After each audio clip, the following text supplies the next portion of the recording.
الرجيم هو الله الذي لا إله إلا هو عالم الغيب والشهادة هو الرحمن الرحيم هو الله الذي لا إله إلا هو الملك القدوس السلام المؤمن المهيمن العزيز الجبار المتكبر سبحان الله عما يشركون هو الله الخالق البارئ المصور له الأسماء الحسنى يسبح له ما في السماوات والأرض وهو العزيز الحكيم.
Thank you so much.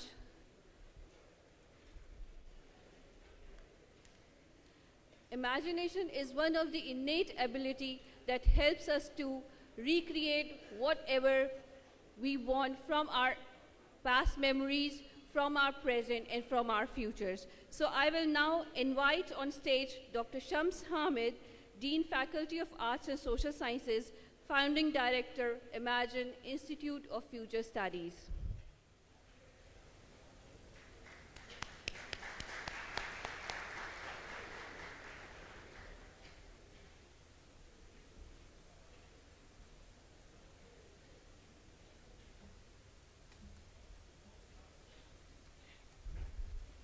Assalamu alaikum everyone. I hope you guys are well, and a happy Futures Day today to all of you.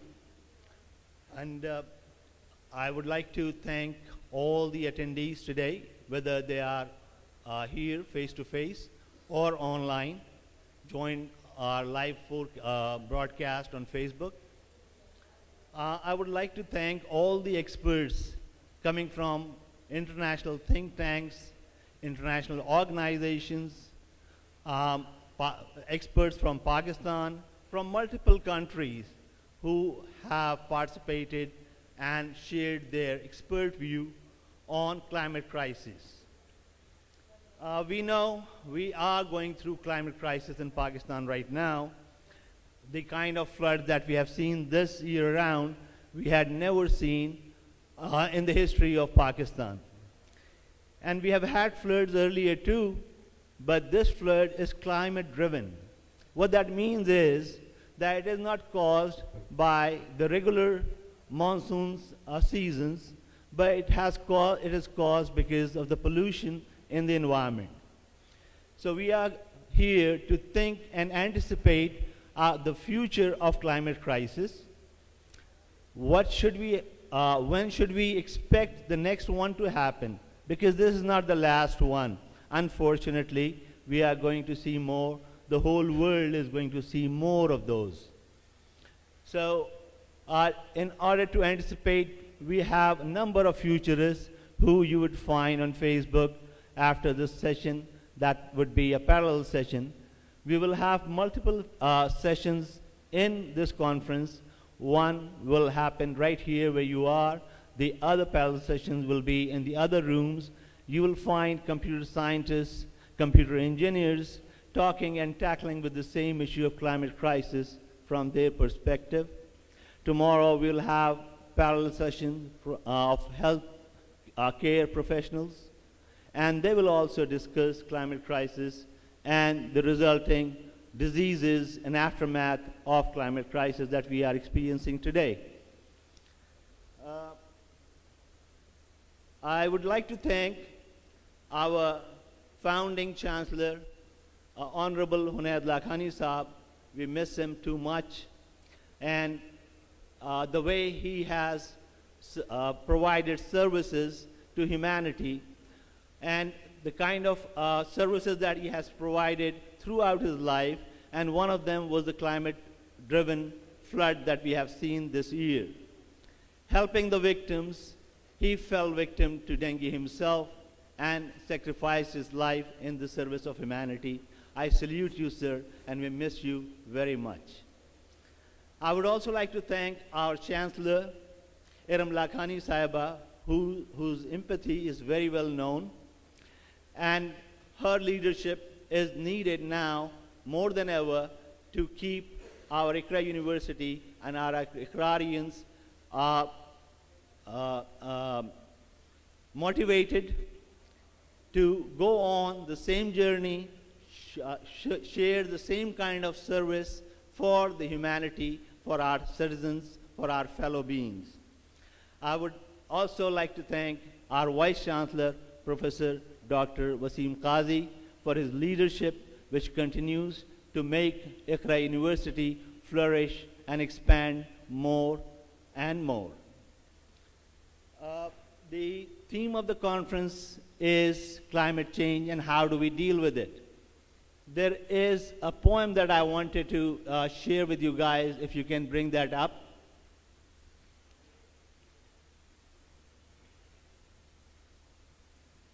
Okay, so I'm just going to wait for that poem a little bit. I want you guys to read it. Is it there? No. Okay, so if you can oh, that's better. Okay, so you have a poem right there. One is in Urdu, the other one is in English. Just read that and tell me, do you think that it is a poem? Is it a poem?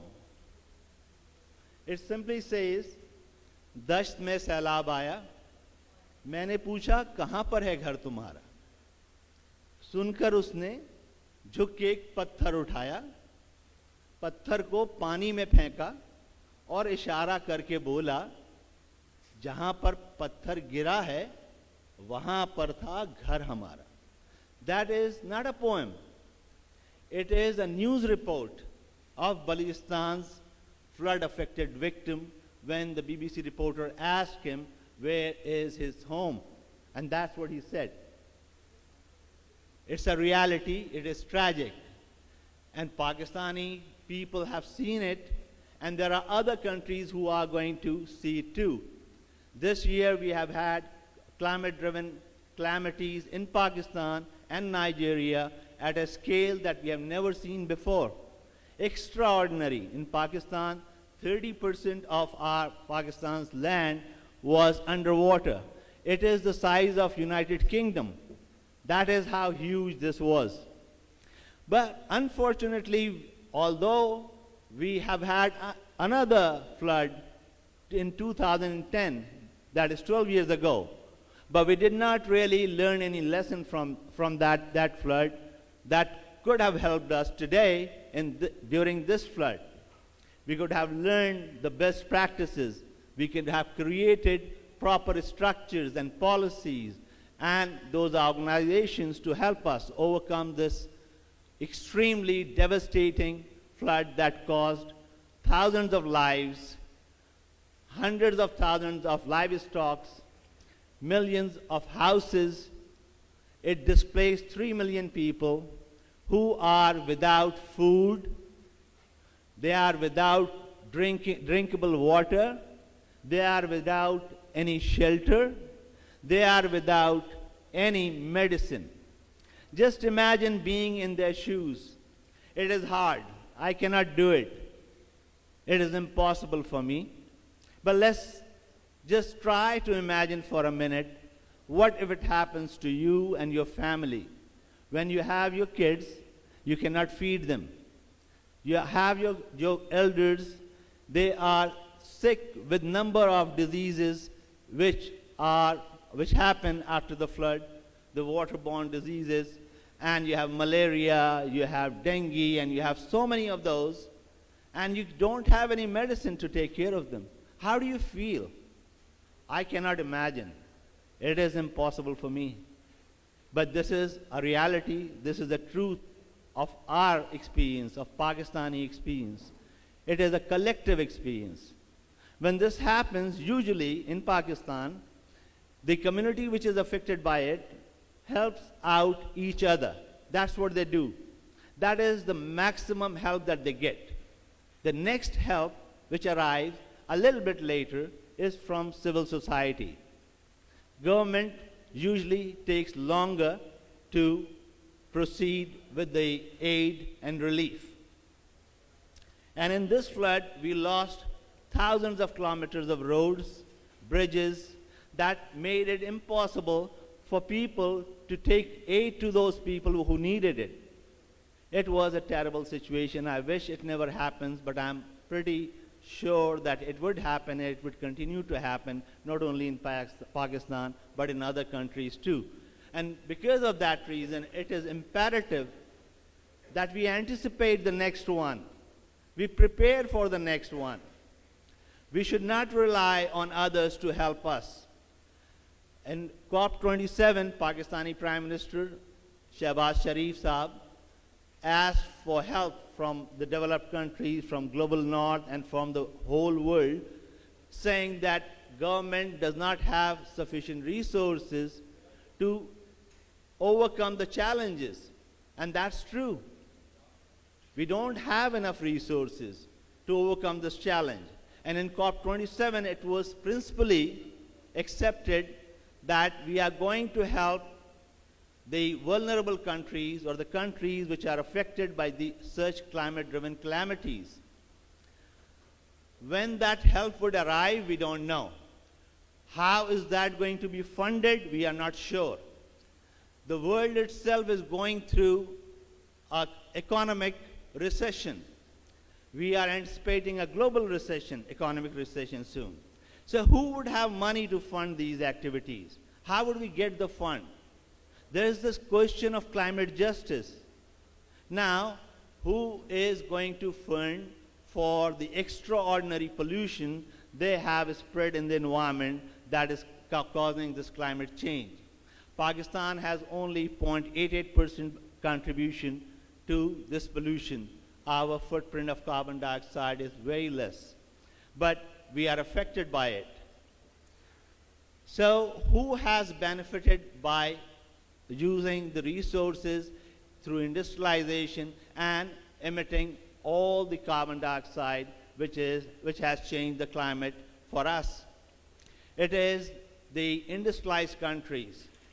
Now, are they going to pay? I have talked to a number of experts from the world for this conference when we were recording their sessions. And there are some who say that the Western countries who have industrialized and created the pollution should pay, but so should the other emerging economies like China, like India, like Brazil. They think that what we did in the Western industrial country earlier, we did not know, we were not aware that it is going to affect the climate this way. So the emerging countries who are also contributing to carbon dioxide emissions, they should also pay for the reparations of the vulnerable or affected flood victims like the ones in Pakistan. But we're still not sure whether this aid is going to arrive and when it is going to arrive. And the situation is so dire in Pakistan, or in Nigeria for that matter, where the calamity has hit the people already, and if we do not provide them food today, they will not have food today. If we do not provide them medicine today, they will not have any medicine today. If we don't provide them shelter today, they won't have any shelter today. So that is the situation. So if the world tells us that they are probably going to send us aid at one point of the time, we need it right now. It is an urgency. So how do we mobilize for it? So these are some of the questions that we are going to deal with it. And in this conference, our focus is anticipating climate change and preparing for it. We will have a number of sessions, as I explained. We will have a Facebook session as well. And there you will find all those recorded interviews that I have had with world's experts. And you can hear what their suggestions are, how to mobilize, how to create a movement in the world to make these power brokers, this big governments, as well as the industries and businesses to participate, to be a solution, not to be a barrier, not to create problems. There is a proverb in Africa which says that I am because we are. There is no I without we. So, considering that there is no possibility of us being there without all of you, we should rethink our priorities. We should rethink whether we should use fossil fuels or not, how much industrialization we need to do, what kind of technology we need to have. We need ethical understanding. That is very important. And more than ethics, we also need the ethics which is based on empathy. So thank you very much for listening to me. And I hope that after this conference and during this conference, we will think and we will keep trying to imagine the impossible. That is, putting ourselves in the shoes of the ones who are affected by this climate change in Pakistan, in Nigeria, and there are many more to come. Thank you.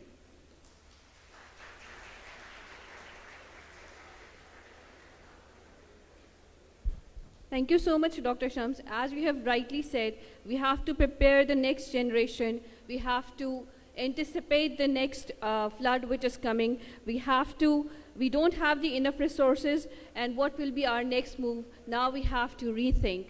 Probably we are not the first generation to feel the effects of climate change, but could be the last generation who could do something about it. Now I will invite on stage Dr. Imtiaz Arif, Director Academics and Associate Dean at Iqra University Gulshan Campus.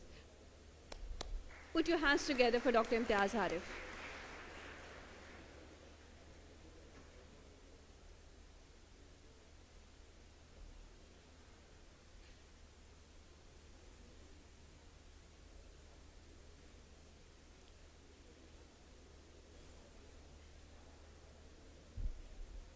Daniel, मेरे ख्याल से video आपने display करानी है शायद हुनैत साहब के हवाले से।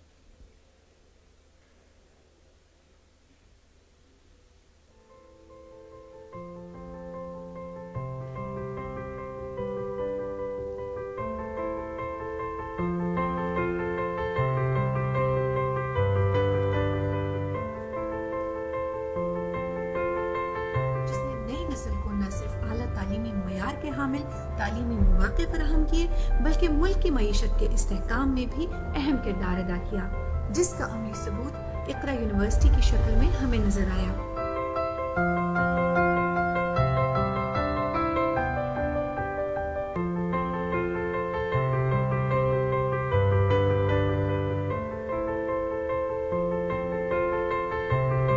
लाइफ की सबसे बेहतरीन चीज़ अगर कोई है तो ये मैं समझता हूँ मेरी सक्सेस अगर लाइफ की है तो इसकी वजह से।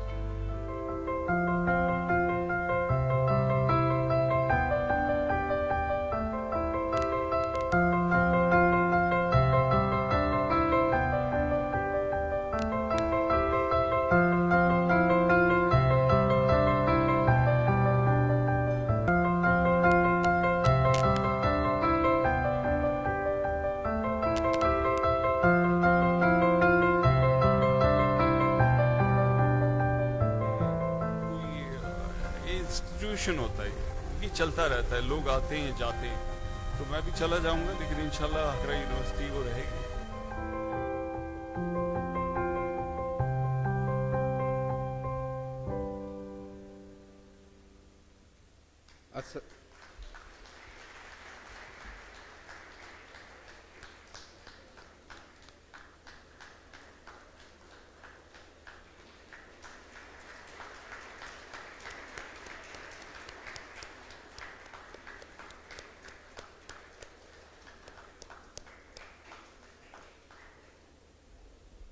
अस्सलाम वालेकुम एवरीवन। डॉक्टर शम्स हामिद ने मुझे इस बात की ज़िम्मेदारी दी कि मैं एक ट्रिब्यूट पेश करूं हुनैद हुसैन लखानी साहब के लिए, उनके खिदमात के लिए जो उन्होंने इस मुल्क के नौजवानों को अपनी कोशिश से, अपनी मेहनत से हमारे लिए मुहैया की। हुनैद हुसैन लखानी साहब के साथ मेरा कोई 22 साल का साथ रहा। He was there as a chancellor. बानी इकरा यूनिवर्सिटी हुनैद लखानी साहब, उन्होंने ज़िंदगी में, मैंने उनको हमेशा फलाह के लिए काम करते हुए देखा, ख़ास तौर पे नौजवानों के लिए। उनको हमेशा इस बात की फ़िक्र रहती थी कि हमारे नौजवान किस तरह से अपनी ज़िंदगी को बेहतर बनाकर इस मुल्क के लिए कोई खिदमत अंजाम देने के काबिल बन सकते हैं। यही सोच थी जिसकी वजह से उन्होंने इस यूनिवर्सिटी इकरा के नाम से जिसका क़याम किया। इकरा वो लफ्ज़ है जो कुरान पाक का पहला लफ्ज़ जो हज़रत जिब्रील अलैहिस्सलाम नबी करीम सल्लल्लाहु अलैहि वसल्लम के लिए लेकर आए, अल्लाह ताला के तरफ से पहला लफ्ज़ जो कुरान पाक का जो नबी करीम सल्लल्लाहु अलैहि वसल्लम की वही में उतारा गया। इकरा यूनिवर्सिटी हुनैद साहब की ख्वाहिश के मुताबिक इस यूनिवर्सिटी का नाम रखा गया। लोग कहते थे कि इसका नाम AMI रखा जाए, क्योंकि इसका वजूद AMI के नाम से आया था, यानी कि Asian institute of management AMI, Asian management institute के नाम से इसका वजूद आया। लेकिन जब 2000 में जब इसको चार्टर मिला तो इसके नाम के लिए उन्होंने इकरा चुना। लोगों ने बड़ा उनके साथ जो लोग थे कि इसको इकरा कहते हैं तो ऐसा लगता है जैसे कि कोई मदरसा है। और कई जगह पर जब मैंने इकरा यूनिवर्सिटी को नया ज्वाइन किया तो जब मुझसे पूछते थे कि आप क्या करते हैं, तो मैं उनको कहता था कि मैं इकरा यूनिवर्सिटी में पढ़ाता हूँ। तो वो मुझसे पूछते थे तो क्या आप भी हाफिज़ हैं? तो मैं उनसे यही कहता था कि मेरा क्या नसीब कि मैं हिफ्ज़ कुरान करूँ।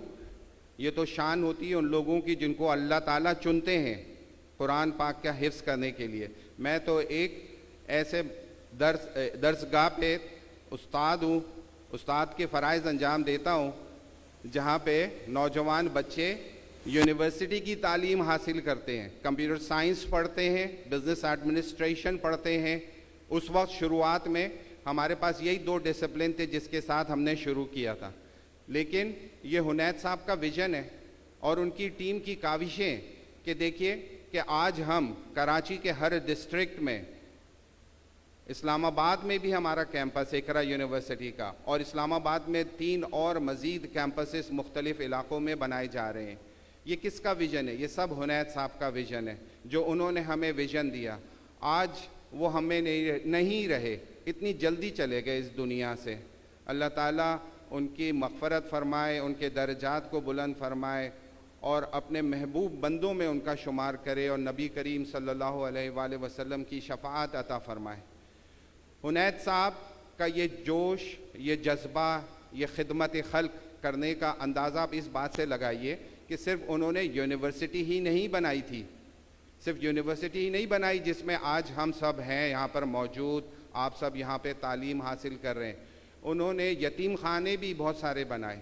और एक दिन का वाक़या मुझे याद है, मैं वेरी ऑनेस्टली आप लोगों से कहूँगा ये बात कि मैं हमेशा एक उनका जो रौब, उनका जो लिहाज मेरे जहन में रहता था, बावजूद इसके कि वो उम्र में मुझसे कम थे, लेकिन हमेशा मुझे एक खौफ रहता था कि मुझसे कोई गलती ना हो जाए, उनके सामने गुस्ताखी ना हो जाए, तो हमेशा दिल में एक डर रहता था। एक दिन मैं उनके दफ्तर किसी काम से गया तो मुझसे कहने लगे, आइए इम्तियाज़ साहब, आपको मैं बरकतों वाला खाना खिलाऊं। मैं थोड़ा सा कि मैंने कहा, हुनैद साहब आज मुझे लंच पे लेके जा रहे हैं, कहाँ लेके जा रहे हैं? तो वो अपने ऑफिस से उतरे, सीढ़ियों से, फर्स्ट फ्लोर पे थी, सीढ़ियों से उतरे और एक गेट खोला और सामने एक घर सा था। ये मैं बता रहा हूँ मेन कैंपस में। उस घर में हम चले गए। उस घर में गए तो देखा कोई 30 से 40 बच्चे बैठे हुए एक डाइनिंग टेबल के गिर्द, और बड़ी सी टेबल है। और उसमें जाके जब हुनैद साहब जब उस कमरे में दाखिल हुए खाने के टेबलों में, तो बच्चों ने सलाम किया और बच्चे आके कोई गला लग रहा है, कोई हाथ मिला रहा है, कोई हाथ पकड़ के प्यार कर रहा है। Can you imagine? मैं उस वक्त वो देखकर मेरे आंखों में आंसू आ गए कि ये क्या है, ये क्या हो। पता चला कि जनाब ये बच्चे सारे यतीम खाने के बच्चे हैं जो उनको अपने वालिद की तरह समझते हैं। स्वीट होम के नाम से ये यतीम खाना आज भी मौजूद है हमारे मेन कैंपस के पास, जहाँ पर कुछ 40 के करीब बच्चे, नौजवान, जो अब कुछ उनमें से कुछ तो 14-15 साल के भी हो गए बच्चे, जिनकी निगहदाश्त करते थे हुनैद साहब। उनके खाने पीने का, उनके रहने का सारा इंतज़ामात वही करते थे। और अब ऐसे मिलते थे उन बच्चों के साथ जैसे अपने बच्चों के साथ मिलते हैं, उनकी शफ़क़त, उनकी मोहब्बत के साथ। उनको तमाम नौजवानों में अपनी औलाद नज़र आती थी और बहुत मोहब्बत और शफ़क़त और उनके बारे में फ़िक्रमंद रहते थे। और यही वजह है कि इस इकरा यूनिवर्सिटी की बुनियाद हुई और इस दुनिया से इतने जल्दी चले गए। अब आप देखिए कि जाने का सबब भी क्या बना।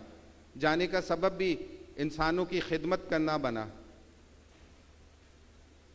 इसी 2022 के फ्लड में जब वो लोगों की खिदमत करने के नुक्ते नज़र से जब वो अंदरून सिंध के इलाक़ों में सैलाब ज़दगान की मदद करने के लिए जब वो उस इलाक़े में गए, वहाँ पर मच्छरों की वजह से उनको डेंगू वायरस हो गया और यही डेंगू वायरस की वजह बनी उनकी इस दुनिया से रुखसत होने का।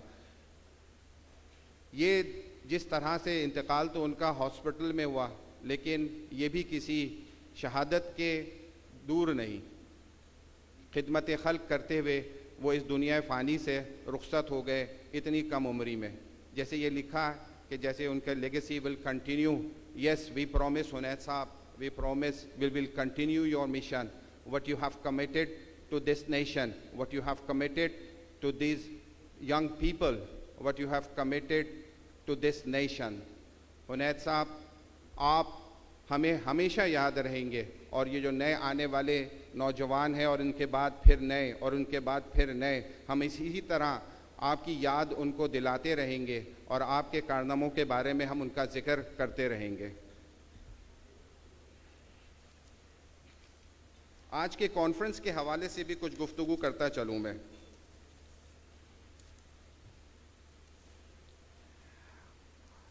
आज हम सब फोकस कर रहे हैं 2022 के फ्लड को और इसके बारे में बात कर रहे हैं। डॉक्टर शम्स हामिद कुछ गुफ्तगू करके गए। मैं आपके सामने थोड़ा सा पिछले 4 डेकेड्स का पाकिस्तान में जो फ्लड आ रहे हैं उसके हवाले से एक तारीख बयान करता हूं।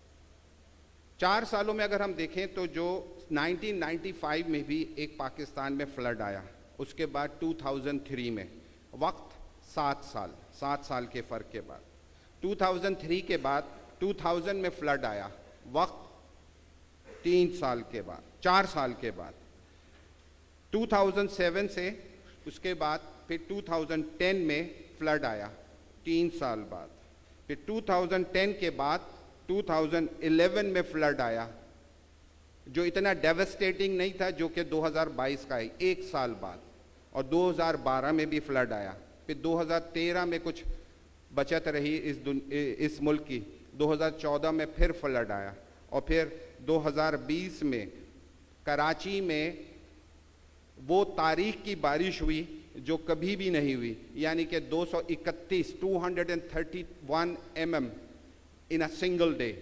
आपने आजकल वो वीडियो देखी होगी जो बड़ी वायरस हुई हुई है जद्दा में बारिश की, वो 220 मिलीमीटर थी एक दिन की। और 2022 में फिर ये फ्लड आया। What I'm trying to point out over here is you see the duration is getting short and what Dr. Shams has just mentioned, that this flood will now continue if we do not wake up ourselves.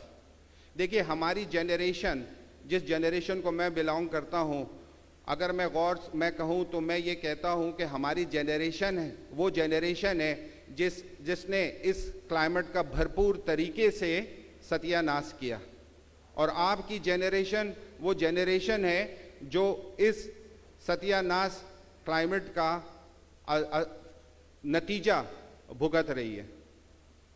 हमने अपनी ज़िंदगी जी ली, 60 साल के हो गए, 56 साल के हो गए, वक्त गुजर गया। हमारे वालिदैन ने हमें बहुत अच्छी दुनिया दी थी, उनके वालिदैन ने उनसे बेहतर अच्छी दुनिया दी थी। इंटरनेट नहीं था, कोई बात नहीं, इतनी सारी गाड़ियाँ नहीं थी, घोड़ा गाड़ी में सफ़र करते थे, साइकिल पे सफ़र करते थे, पैदल सफ़र करते थे।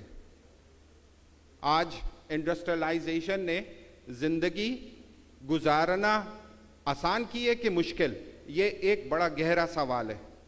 ज़िंदगी आसान नहीं बल्कि मुश्किल कर दी है। जिंदा रहने की जो बुनियादी ज़रूरियात हैं, चीज़ें हैं, वही छीन ली गई है। आपको पता है 2022 में मोर देन मिलियन घर, 10 लाख घर से ज़्यादा घर तबाह हो गए, लोगों के घर सरों से छत ख़त्म हो गई। क्यों ये सैलाब आते हैं, क्यों ये बेतहाशा बारिश होती है? कुदरत का एक निज़ाम है, कुदरत का एक निज़ाम है, और उस कुदरत के निज़ाम के मुताबिक सूरज से रोशनी जब इस दुनिया में आती है तो अपने साथ तवानाई लेकर आती है। तवानाई energy in the form of heat. जब वो एनर्जी, इस हीट इस ज़मीन के ऊपर पड़ती है तो यहाँ से रिफ्लेक्ट होके वापस आसमान की तरफ चली जाती है, और इस तरह से एक टेम्परेचर दुनिया का कायम रहता है। क्योंकि ये दुनिया एक मिरर की तरह, आसानी से समझाने के लिए, मिरर की तरह उस इलेक्ट्रोमैग्नेटिक वेव्स जो होती हैं उसको बाउंस बैक कर देती हैं, जो कि एनर्जी कैरी करती है इन द फॉर्म ऑफ हीट, उसको वो खला में दोबारा चली जाती है। और रात के वक्त इस किस्म की कोई भी रोशनी सूरज से नहीं आ रही होती, जिसकी वजह से एक टेम्परेचर है जो दुनिया का कायम रहता है। जब आप फॉसिल्स फ्यूल्स का इस्तेमाल करते हैं और बेतहाशा इस्तेमाल करते हैं, किसके लिए? इंसान की ज़िंदगी को आसान बनाने के लिए। आप अपनी ही ज़िंदगी पे एक ऐसा लम्हा के बनाते चले जा रहे हैं, ऐसा वक्त अपने पर खींचते चले आ रहे हैं जो आपकी ज़िंदगी में ज़िंदा रहने की जो चीज़ें हैं वही आपसे सलब कर ली जाती हैं। जब इस दुनिया में जितनी भी जो लिविंग ऑर्गेनिज्म है, उन सब का जो बेसिक कंपोनेंट है वो है कार्बन। और जब कभी भी हम फॉसिल फ्यूल्स को यूज़ करते हैं तो एक गैस बनती है जिसको हम कहते हैं कार्बन डाइऑक्साइड। इसी की हम बात करते चले आए हैं, इसी की हम बात करते हैं कि carbon footprints, carbon footprints, carbon footprints. Doctor Shams ने जिक्र किया कि पाकिस्तान में कार्बन फुटप्रिंट इज 0.88% है, which is even less than 1%। जब ये कार्बन डाइऑक्साइड आपके ज़मीन की सतह के साथ मौजूद रहती है, तो जब सूरज से रोशनी ज़मीन पर आती है और रिफ्लेक्ट होके वापस जाना चाहती है तो वो इसी गिलाफ के अंदर ट्रैप हो जाती है। कार्बन डाइऑक्साइड का जो गिलाफ बना हुआ है दुनिया के इर्द गिर्द, इसके अंदर वो ट्रैप हो जाती है। आप बिल्कुल इस तरह से समझ लीजिए कि आपकी गाड़ी है जो धूप में खड़ी है, उसके चारों शीशे बंद हैं। आप देखते हैं कि गाड़ी के बाहर तो दर्जा हरारत कम है, लेकिन जब आप गाड़ी का दरवाज़ा खोलकर गाड़ी में बैठते हैं तो आपको महसूस होता है कि इसका टाइम पूरा हो गया, अच्छा जस्ट ओके एटलीस्ट 2 मिनट्स। तो आप उसको देखते हैं कि इसका दर्जा हरारत ज़्यादा है। और ये क्यों होता है? क्योंकि वही सूरज की रोशनी जब गाड़ी के अंदर दाखिल होती है तो वो बाहर नहीं निकल सकती और वो उसी के अंदर ट्रैप हो जाती है। It's a physics phenomena called total internal reflection where some part of the light remain inside the car and it's add to the temperature within the car, which I have just mentioned. तो global warming जो इस वक्त हो रही है, इसके बारे में, और ये तूफ़ान और ये जो बारिशें और ये फ्लड जिसकी वजह बन रही है, इसकी वजह ग्लोबल वार्मिंग से है। और इस वक्त एक मोहतात अंदाजे के मुताबिक इस दुनिया का temperature 2 degree more than it should have been हो गया, जिसकी वजह से ग्लेशियर्स पिघलने शुरू हो गए हैं और इस दुनिया की दर्जे हरारत को कायम रखने के लिए मुसलसल मौसलाधार बारिशें होती हैं। बात तो बहुत सारी है करने के लिए, डॉक्टर शम्स कह रहे हैं कि बात ख़त्म हो गई है, टाइम ख़त्म हो गया। बात तो ख़त्म नहीं हुई, टाइम ख़त्म हो गया। शुक्रिया। आखिर में डॉक्टर शम्स साहब, आपने जो है मौका दिया कि हुनैद साहब के बारे में कुछ बात कर सकूं और थोड़ी बहुत सी बात जो है ग्लोबल वार्मिंग के हवाले से भी कर सकूं। तो it's a phenomena which we should all learn about and we should see how we can contribute to this jihad. इस सर्वाइवल की बात है। Thank you very much doctor साहब।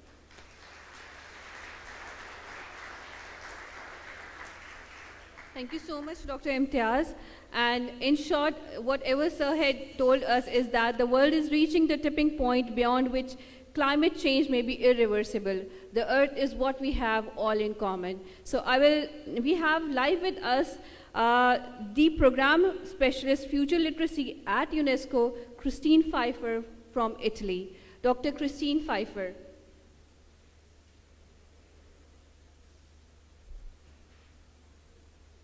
Good morning from Paris. Can you hear me?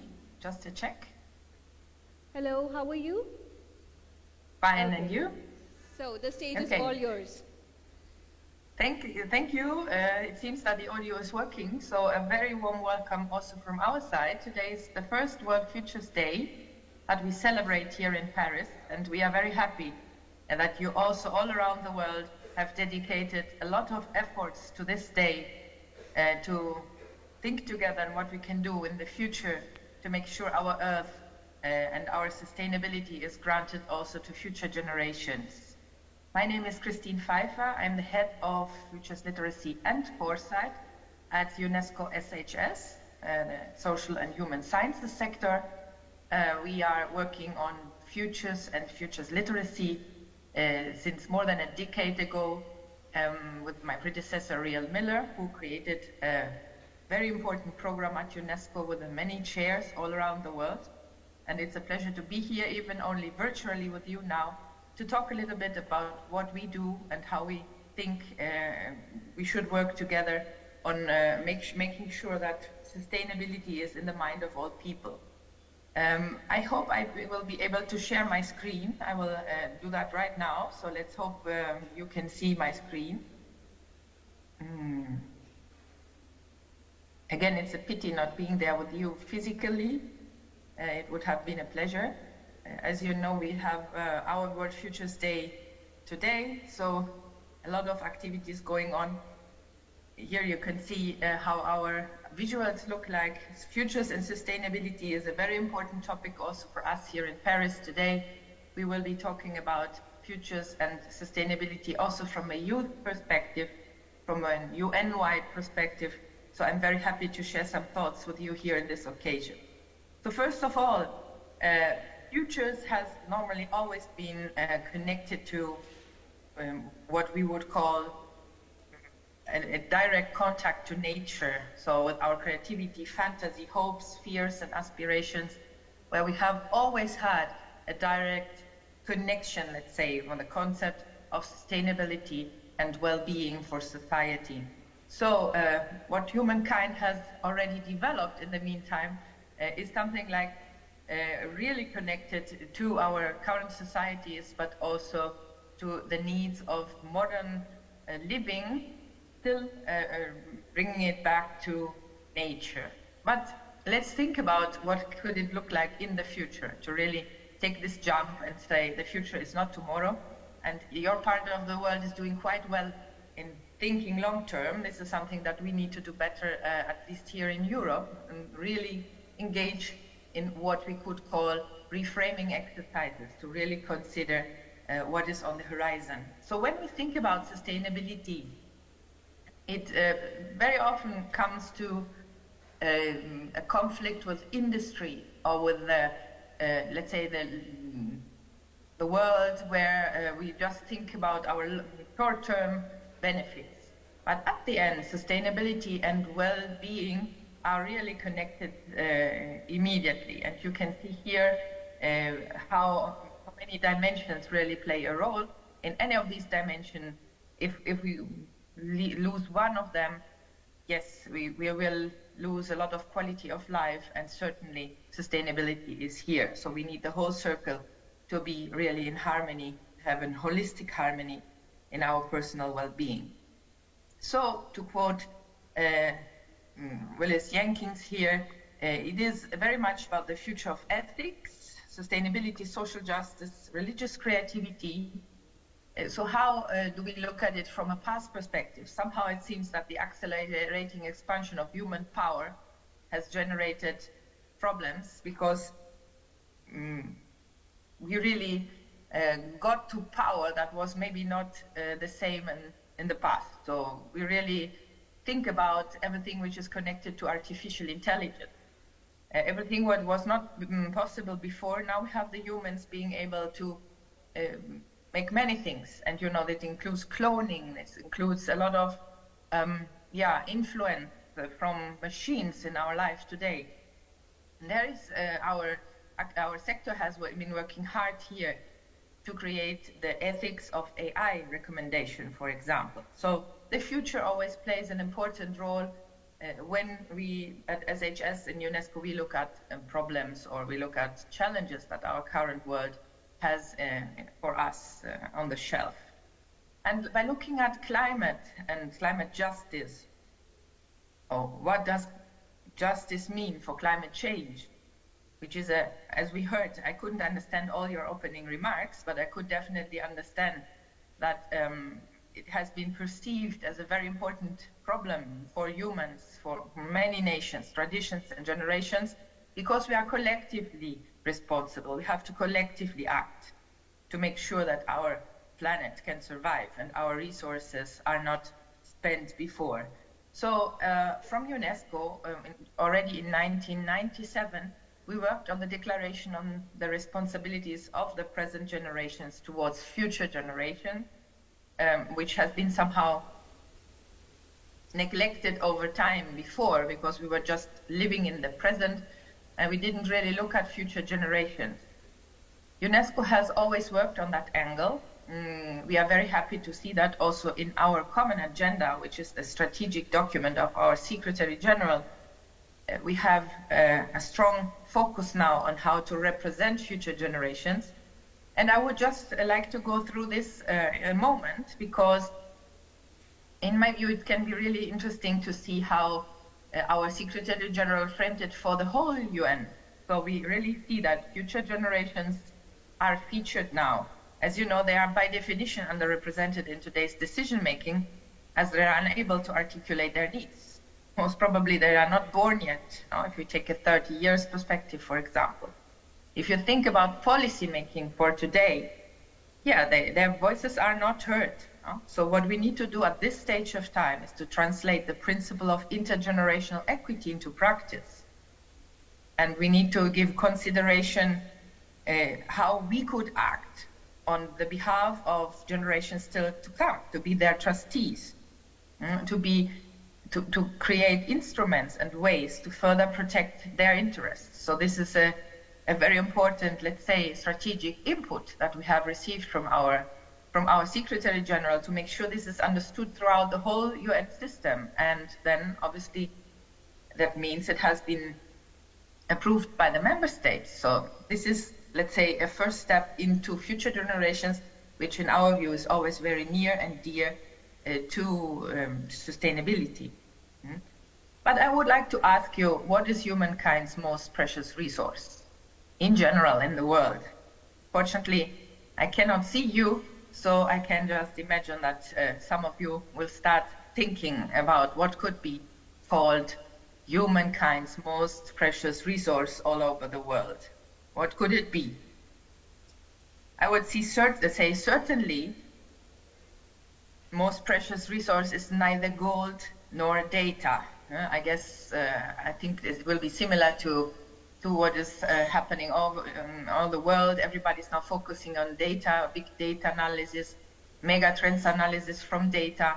So in our view, it is neither gold nor data when looking at the future and in connection with sustainability. Actually, we would say in our office it is meaning. Because it is meaning what captivates, what excites us, what we can experience with all our senses. And that is where the future comes in. And even more, we cannot make sense merely on our own. So this is why we have to live in a society and why we have to rely on collective intelligence. So let me go a bit deeper into UNESCO's approach to futures. It is known that since more than a decade we are trying to find meaning through futures literacy and future literacy laboratory, where we focus on collective intelligence, where we exchange ideas, where we question the dominant paradigms. This is very important. I will come back to this in a while, where we try to make sense of complexity for the benefit of detecting and embracing novelty and to cultivate agency. These seems really buzzwords, but I will explain you a little bit more what that exactly means. So first of all, collective intelligence means that we talk to each other and maybe build on the ideas, the opinions, the inputs of the other ones in our lab, to really openly listen, change ideas, make sure we are not all the time looking from the same angle. Complexity. Complexity is somehow difficult to deal with at certain stages because we would prefer everything to be easy and linear. But that's not how the world is today. So making sense of it means exploring how to take benefit of it. Novelty. Novelty is in everything we do and we see. So we just have to change, let's say, the way we approach certain phenomena to really take the benefit of detecting novelty and embracing the uncertainty that we feel in the moment when we are dealing with something new or something we don't have data, because actually the future doesn't exist. We somehow, and I will come back to this in our labs, try to come or break some biases, make sure we can cultivate agency, involve the people in our labs, make sure they can also feel part of the, let's say, of the solution, not only of the problem. Let's do one little test. I don't know if it works. If it doesn't work, no problem. It's just not necessary. You don't need the sound, by the way. This is unfortunate. Sorry for that. Here we go.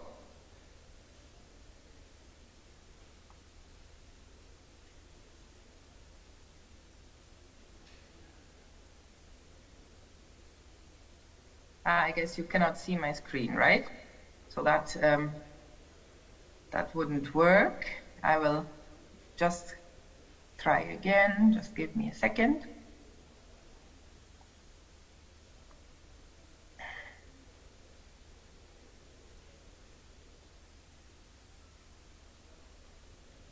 Yes, Christine, we cannot see your screen. You cannot see my screen? No. Now you okay, are, yeah. Just you should see it. We are not able to see the test, but we can see you. That's good. Yeah, let's see if you good. can. Yes, now we can see it. Okay.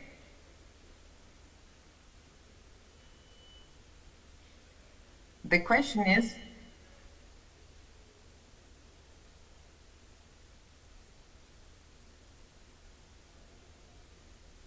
no, then you cannot see the test. It is a pity because I will, I can send it to you later. It is a test where you would look at an exercise to see people playing with the ball. And what is shown in this exercise is that at the same time, many small details we are not paying attention to. And very often it's these small details that count in our life. What a pity. It is really nice. I will send you the link so you can try and challenge yourself. So that's a pity. But Sure. I can explain it with words, no problem. Going back to our Futures Literacy Laboratories, how does this methodology work? I guess you are doing quite well with your own facilitators on the ground, by their own co-designers, but let me explain a little bit more about the methodology that is behind our Futures programs. So what we consider important is to meet, to start by revealing in a group what we think is important or what is upcoming in the future. So people would share their thinking about probable and preferred futures, in general about futures. What we do is to say, what do you expect, what do you think is coming up on the horizon, and people would rather have good ideas that everybody could agree to. Here, for example, in the moment in Europe, they would refer a lot to maybe the energy crisis, the uncertainty of what can be there on the labor market. I mean, we all underwent COVID, so there has been a lot of things to say, this is what you would normally reveal in this phase. But what we see is that when we talk about futures, very often we just see what is reasonable, or what is plausible, or what is probable. What we don't do normally is really thinking about what could be there, what maybe is not desirable also, or what is. So what we try in our lab, the second phase, is to reframe. So we are doing really an exercise to bring you out of your comfort zone and to think together and how could other ways of the future look like. So really disrupt, provocate, to collect new images of the future. This for a very important reason, to be able to ask new questions, because we really believe, especially when it comes to sustainability, that we cannot answer with old, let's say, solutions to the past. We have tried hard.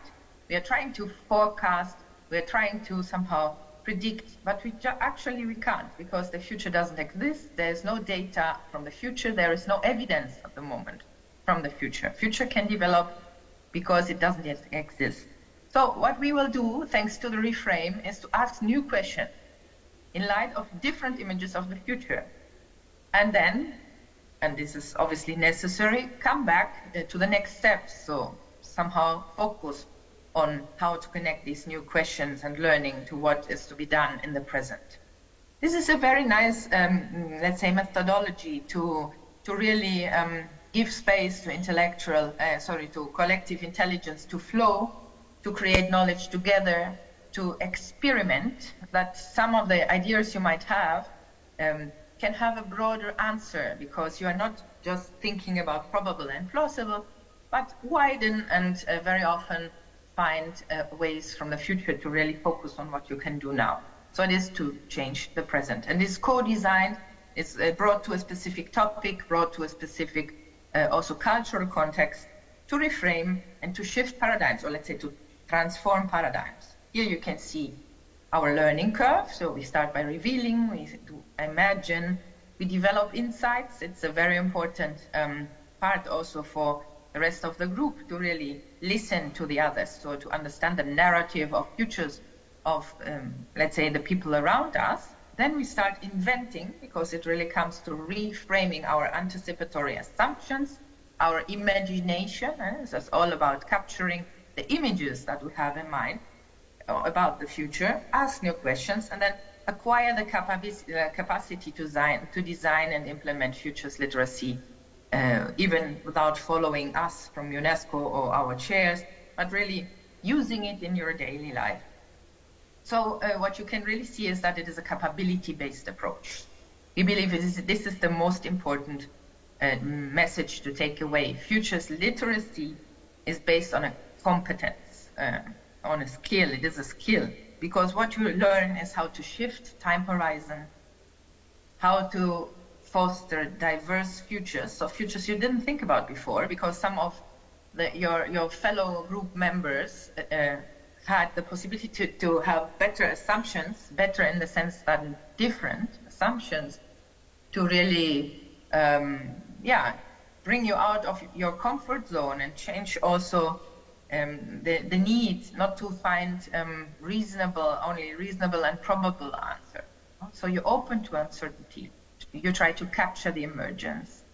You use the future to rethink the present. So we are not predicting, which is something that normally everybody's looking for, not predicting what is going to be there tomorrow. This is not the exercise. The exercise is to rethink the present. So how do we act now to avoid, for example, further climate damages? And it is therefore democratizing futures and futures processes. And I will come back to this one, because democratizing futures and futures processes is a kind of experience you gain when you engage in our Futures Literacy Lab. It means that you really feel there is not only one future that we have inherited or that is posed on us, but that we can somehow choose, we can broaden our picture and go maybe on different paths. So what you would acquire by really investing in it is, first of all, I would say choice. Futures literacy makes it easier to build choice.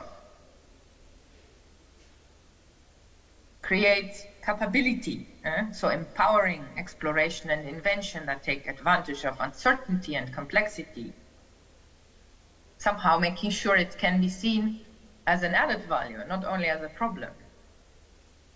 Resilient, this is a word we hear many times, at least in these parts of the world, to make sure future literacy makes it easier to take diversification approaches to both risk and uncertainty, because we definitely have to mitigate risk. I'm not saying we should go for something very risky, but we need to learn that uncertainty is part of the game. And this is somehow we are not immediately feeling comfortable with this. Agility. Future literacy enhances the speed with which changes are perceived and choices are made. We have really the feeling that time flies and so many things are dynamically changing. So this can help to remain agile. Innovation, strategy. I don't want to read through all the slides, all the words on the slide. But one important thing I would like to point to, which is leadership. Futures literacy diffuses initiative and experimentation throughout the community. And the community angle, as we know, is fundamental, especially when it comes to challenges that are global, be it, for example, digital anthropology that we follow a lot in UNESCO, because we are now using so many digital tools. What does it mean for humans? Sustainability, and I will turn to this now in the rest of my slides. In addition to futures literacy, UNESCO integrates also, let's say, foresight techniques, which we see can really help to frame, let's say, the action plan of our good ideas that we develop in our labs. So we definitely need tools and let's say, instruments as analysis, megatrends analysis, horizon scanning, scenario planning, risk mitigation. All these things are very important, but in our view, they come, let's say, complementary to futures literacy, because there you really focus on possible, probable, plausible, and preferable futures. While on the right side of this graph, you see that we are, first of all, trying to work in general on anticipatory assumptions, on our biases, our hopes and fears. It is unfortunate that I couldn't show you this little film, because you would really experience it. You would really experience a bias that we have, or things that are already understood as we wouldn't like to. So we are really biased, and we can work against this. We can work, my predecessor, Riel Miller, would have said, on the poverty of imagination we can have. Because again, the images of the future seem to be inherited to us, but they are actually not. So we can change this narrative. We can reframe our scenarios and base it on collective intelligence. To make sure we integrate this tools-based approach and these tools and methods, UNESCO is currently working within the UN system, which is a big resource, to upskill, let's say, on competencies through the UN globally. So together with partners that you can see here, we work on horizon scanning, scenario planning, participatory futures, speculative futures, foresight for systems change, which is very nice, and obviously we promote our futures literacy laboratories being complementary to the other sessions. At the moment, this is available only for UN personnel, but I'm sure we could do something together. It is a very nice opportunity to really engage with all the skills humans have. So it would be nice to meet you once in person and work on this together. I promised I would have turned back to this. How does futures literacy relate to decolonization, equitability, and lead to climate justice? Very important words. So now you know a little bit more about the methodology. Maybe it was a quick run through everything, but actually, you can start and give some answers, I guess. Easy to understand that futures literacy, sustainability, and climate justice are going hand in hand. How can we make sense, let's say, of futures literacy in this context? Futures literacy is a competence, or let's say a skill set, that allows us to diversify and expand our anticipatory assumptions and the purpose we utilize them for. So as we said, we broaden. We do this reframe exercise, which is kind of a provocation at a certain point of view, to open up futures and find solutions that might be fitting better. So as I said before, it's like being part of the solution, finding ourselves also accountable to contribute to the solution, not just saying, okay, it's a pity and we don't have data. Futures literacy goes deeper and invites us to use our anticipatory assumptions to free them up, so to decolonize them. I put it in some other words and better words maybe here. It allows us to expand how we engage with anticipation, so how we engage with thinking about the future, to envision different and better futures that go beyond futures images imposed on us, or that we feel they are imposed on us. Futures literacy is therefore powerful. It's a powerful source for agency, for empowerment, for creation and transformation, and it is also a skill to detect novelty and to be more inventive or innovative and make sure we are not looking for policies from the past to guide our future's work or to guide our way forward. Futures in general, futures literacy and also futures exercises can be used as thought experiments to draw inspiration for systems innovation. So it's not just only for one specific problem. And we have seen organizational and societal transformation from that and innovation, especially through impact on policy making. This is our current aspiration to make sure we can somehow try and measure the impact on the people that take decisions now. We started by saying sustainability needs a long-term approach. Actually, this is what we can try to address with futures literacy, because our policymakers have some kind of boundaries. So futures literacy can help in that regard. And this is a good methodology to really make sure that transformation is not put into a short-term action, but in a long-term thought. And by developing futures literacy, we are in a better position to fight climate change because we conceive better and more equitable futures for the generations to come. And just also to reference, that is not that easy for policymakers to think about generations to come because they have quite strict boundaries. And futures literacy can help to remind people that we are here just as guests and that we should continue to leave the space and even a better life to our future generations to come. Very briefly, I'm conscious of time.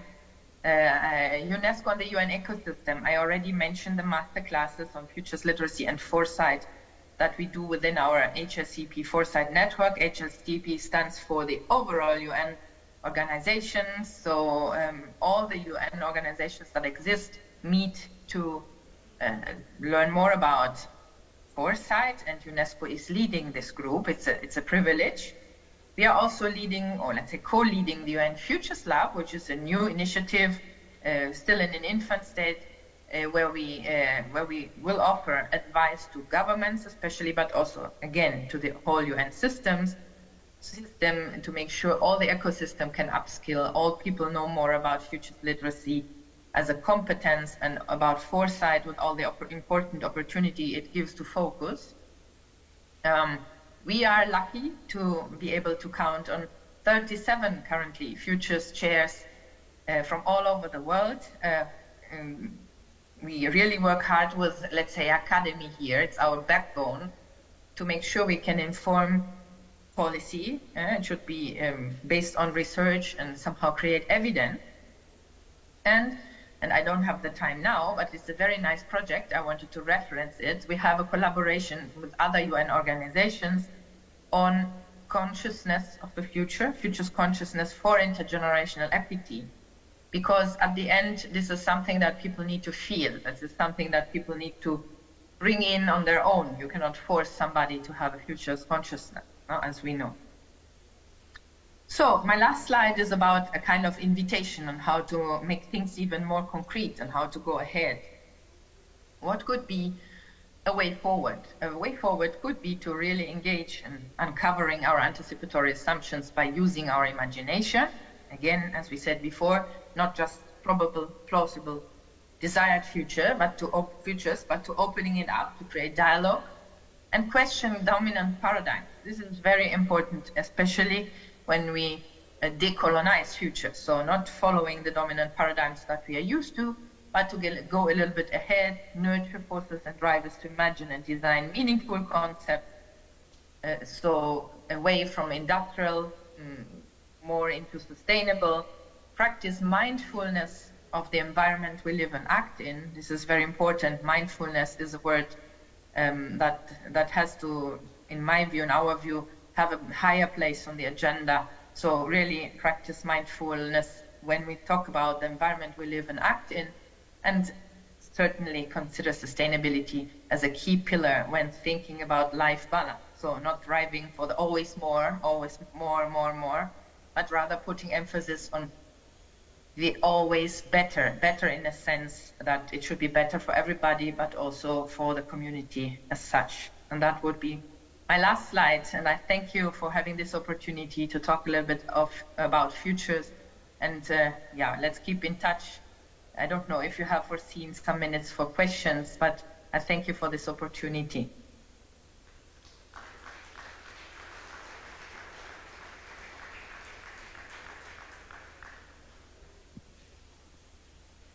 Thank you, Kristen. I really appreciate you giving us time and talking to us about futures literacy and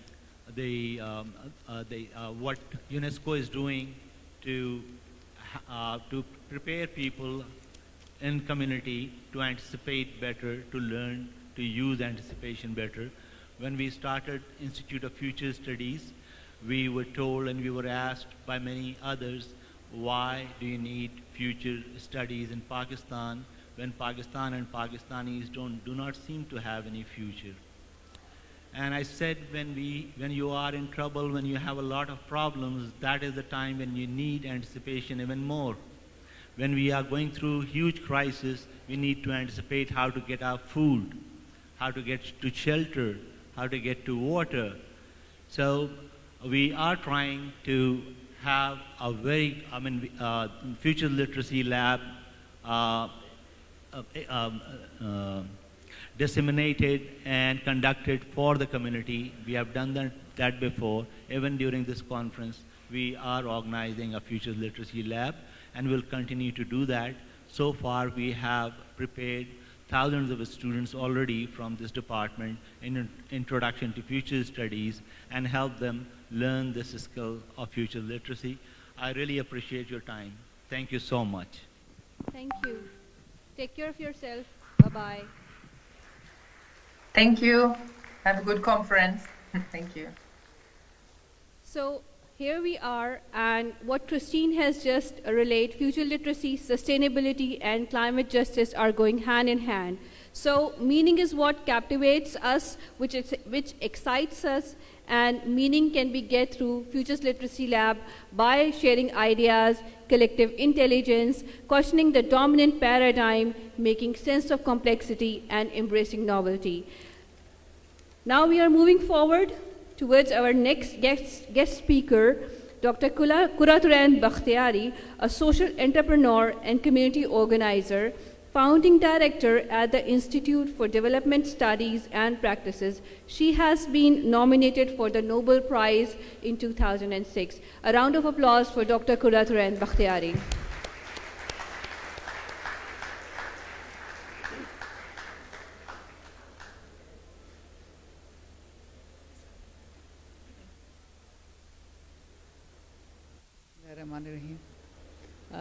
Assalamu alaikum.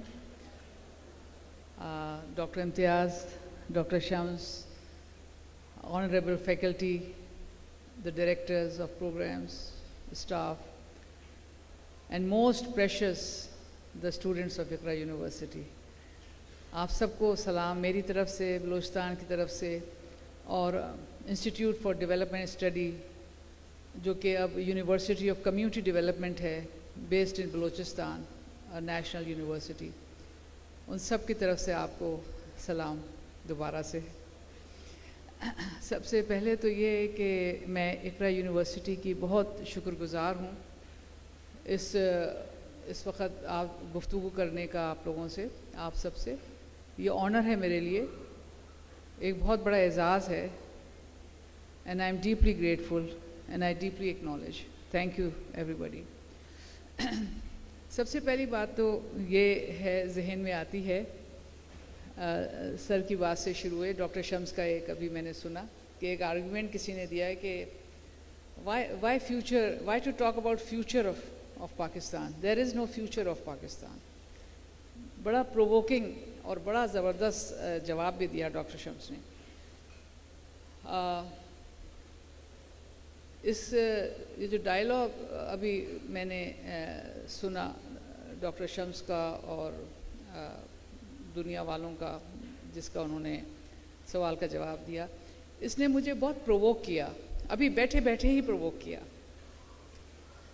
मैं कोई जो मुझे बात करनी है वो मैंने पहले से कोई ब्लूप्रिंट उसका बना के नहीं लाती हूँ। जो जहाँ होती हूँ उसकी एनर्जी मुझे मोटिवेट करती है कि क्या बात करनी है। I just walk through the energy of the place. और इसने मुझे प्रोवोक किया। पाकिस्तान का फ्यूचर, पाकिस्तान ही तो है जिसका फ्यूचर है, जिसके अंदर 60% से ज़्यादा नौजवान नस्ल हो, उसके फ्यूचर को क्वेश्चन करते हो। जहाँ नौजवान हो उसका फ्यूचर, उसी का ही तो फ्यूचर है। फ्यूचर तो नौजवानों से होता है, और जिस कौम में मेजॉरिटी नौजवानों की हो, जो कौम जवान हो, उसके फ्यूचर पे क्वेश्चन कैसे कर सकते हैं? सवाल करने वाले का इंटेलिजेंस का लेवल खुद समझ सकते हैं, जिसने ये पाकिस्तान पे क्वेश्चन उठाया है। हम दुनिया की वो वाहिद कौम हैं, बहुत सारी कौमों में से, बहुत थोड़ी सी वाहिद कौमों में से, जो यंग नेशन है, जिसके अफराद यंग हैं, यूथ है, एनर्जी है, और सबसे बड़ी बात ये आजमाइश में है। हमारा यूथ आजमाइश में है, हमारा नौजवान आजमाइश में है। डॉक्टर इम्तियाज़, थोड़ा सा आपसे इख्तिलाफ, हल्का सा। आपने बड़े ग्रेशियसली अपनी नस्ल को इल्ज़ाम ठहराया कि उन्होंने वो काम अच्छे नहीं किए या ख़राब करके आगे ट्रांसफ़र किए हैं। किसी हद तक इसमें दुख है, सदाकत भी है, अफसरदगी भी है, और अपने आप को अकाउंटेबिलिटी भी है। Sir, I honour you for that statement.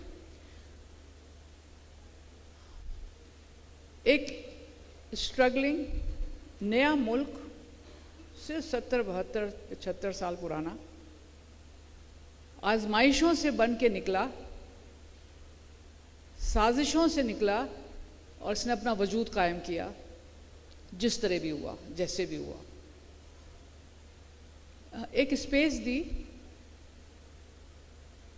जहाँ पे हम अपनी मर्जी से जी सकें, अपनी मर्जी का निज़ाम बना सकें। इतनी बड़ी बड़ी आजमाइशों का, इतनी बड़े डीप तकलीफ़ें और हिजरतें और मुसीबतें और गुर्बत जो विरसे में मिली है, उसका सिर्फ 75 साल में कोई हल निकलना आसान नहीं है, नामुमकिन नहीं है, लेकिन आसान नहीं है। मगर नामुमकिन नहीं है। कौमें निकली हैं, बहुत बड़े बड़े बहरानों से निकली हैं। बस जिस वक़्त वो निकल रही थी कौमें और उनके नौजवान जब मुतहर्रिक थे, उस वक़्त इंटरनेट और मोबाइल नहीं था।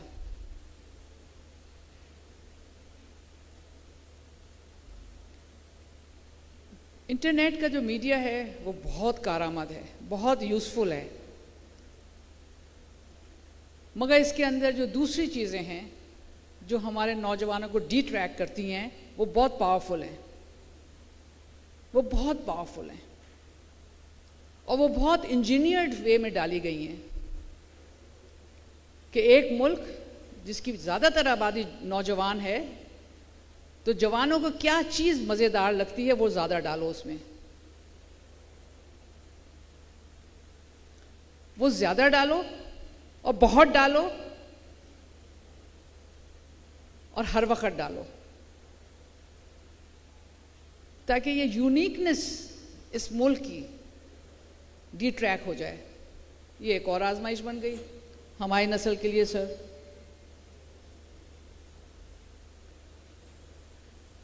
जिस तरफ इशारा किया है डॉक्टर इम्तियाज़ ने, ये नस्ल वो थी जो मैंने देखा है अपने माँ बाप को, ये भूखी रही है, इसके बाद छत नहीं थी, इसके बाद खाने को नहीं था, ये सहराओं में पड़ी रही है 47 में, मगर इसने अपने बच्चों को समेटा है, इसने अपने बच्चों की तरबियत की है। और जिस तरह से हमारी तरबियत हो रही थी, जैसे कि मैं कह रही हूँ, मोबाइल नहीं था तो सिर्फ तरबियत ही तरबियत थी और खरी तरबियत थी, और माँ बाप के साथ लगे हुए थे कुछ बनाने में। एक फैबुलस वक्त था, ज़माना था जो बनाया गया और अभी तक खड़े हुए हैं उसी ज़माने पे सर, उसी बुनियाद पे। गो के हम नीचे destruction, we are going sliding down, yes we are sliding down, हम नीचे की तरफ जा रहे हैं, स्लाइडिंग डाउन हो रहे हैं। उम्मीद है इस तरह के इदारों की और इस तरह से सेशंस की और इस तरह से तरबियत की उम्मीद है कि एक किसान की तरह से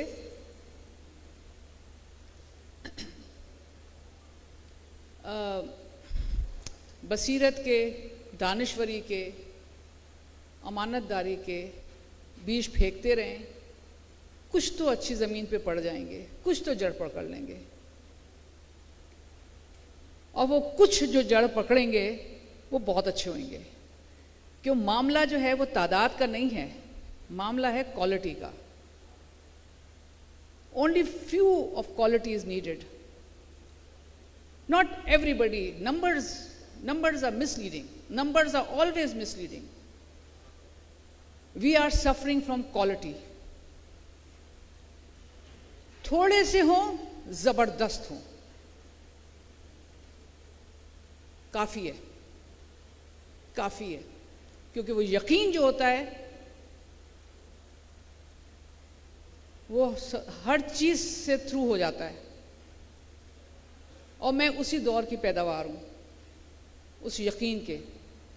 और ये यकीन मुझको बलूचिस्तान ले गया। मैं कराची की हूँ, मैं कभी बलूचिस्तान की नहीं थी, मुझे बलूचिस्तान का पता भी नहीं था कुछ, मैं जानती भी नहीं, मैं पूरे पाकिस्तान में मैं काम कर रही थी। पूरा गिलगित, हुंजा, चित्राल, आज़ाद कश्मीर, कोई चप्पा ऐसा नहीं है जो पाकिस्तान में मैंने नहीं गई हूँ, मैंने नहीं काम किया है, मगर बलूचिस्तान नहीं गई थी। 87 में गवर्नमेंट ने बुलाया, फर्स्ट टाइम बलूचिस्तान में गई और फिर मैं वहीं की होके रह गई। I fell in love with Balochistan. मैं अब कराची में नहीं होती, मैं अब बलूचिस्तान में होती हूँ। उसने मुझे सिखाया है, उसने मेरी PhD को डिसरिगार्ड कर दिया है, मेरी तमाम तालीम को डिसरिगार्ड कर दिया है। उसने कहा है कि सीखना है ज़िंदगी को यहाँ, अब ये सीखो दोबारा से। और मैं पिछले 39 ईयर्स से बलूचिस्तान में हूँ।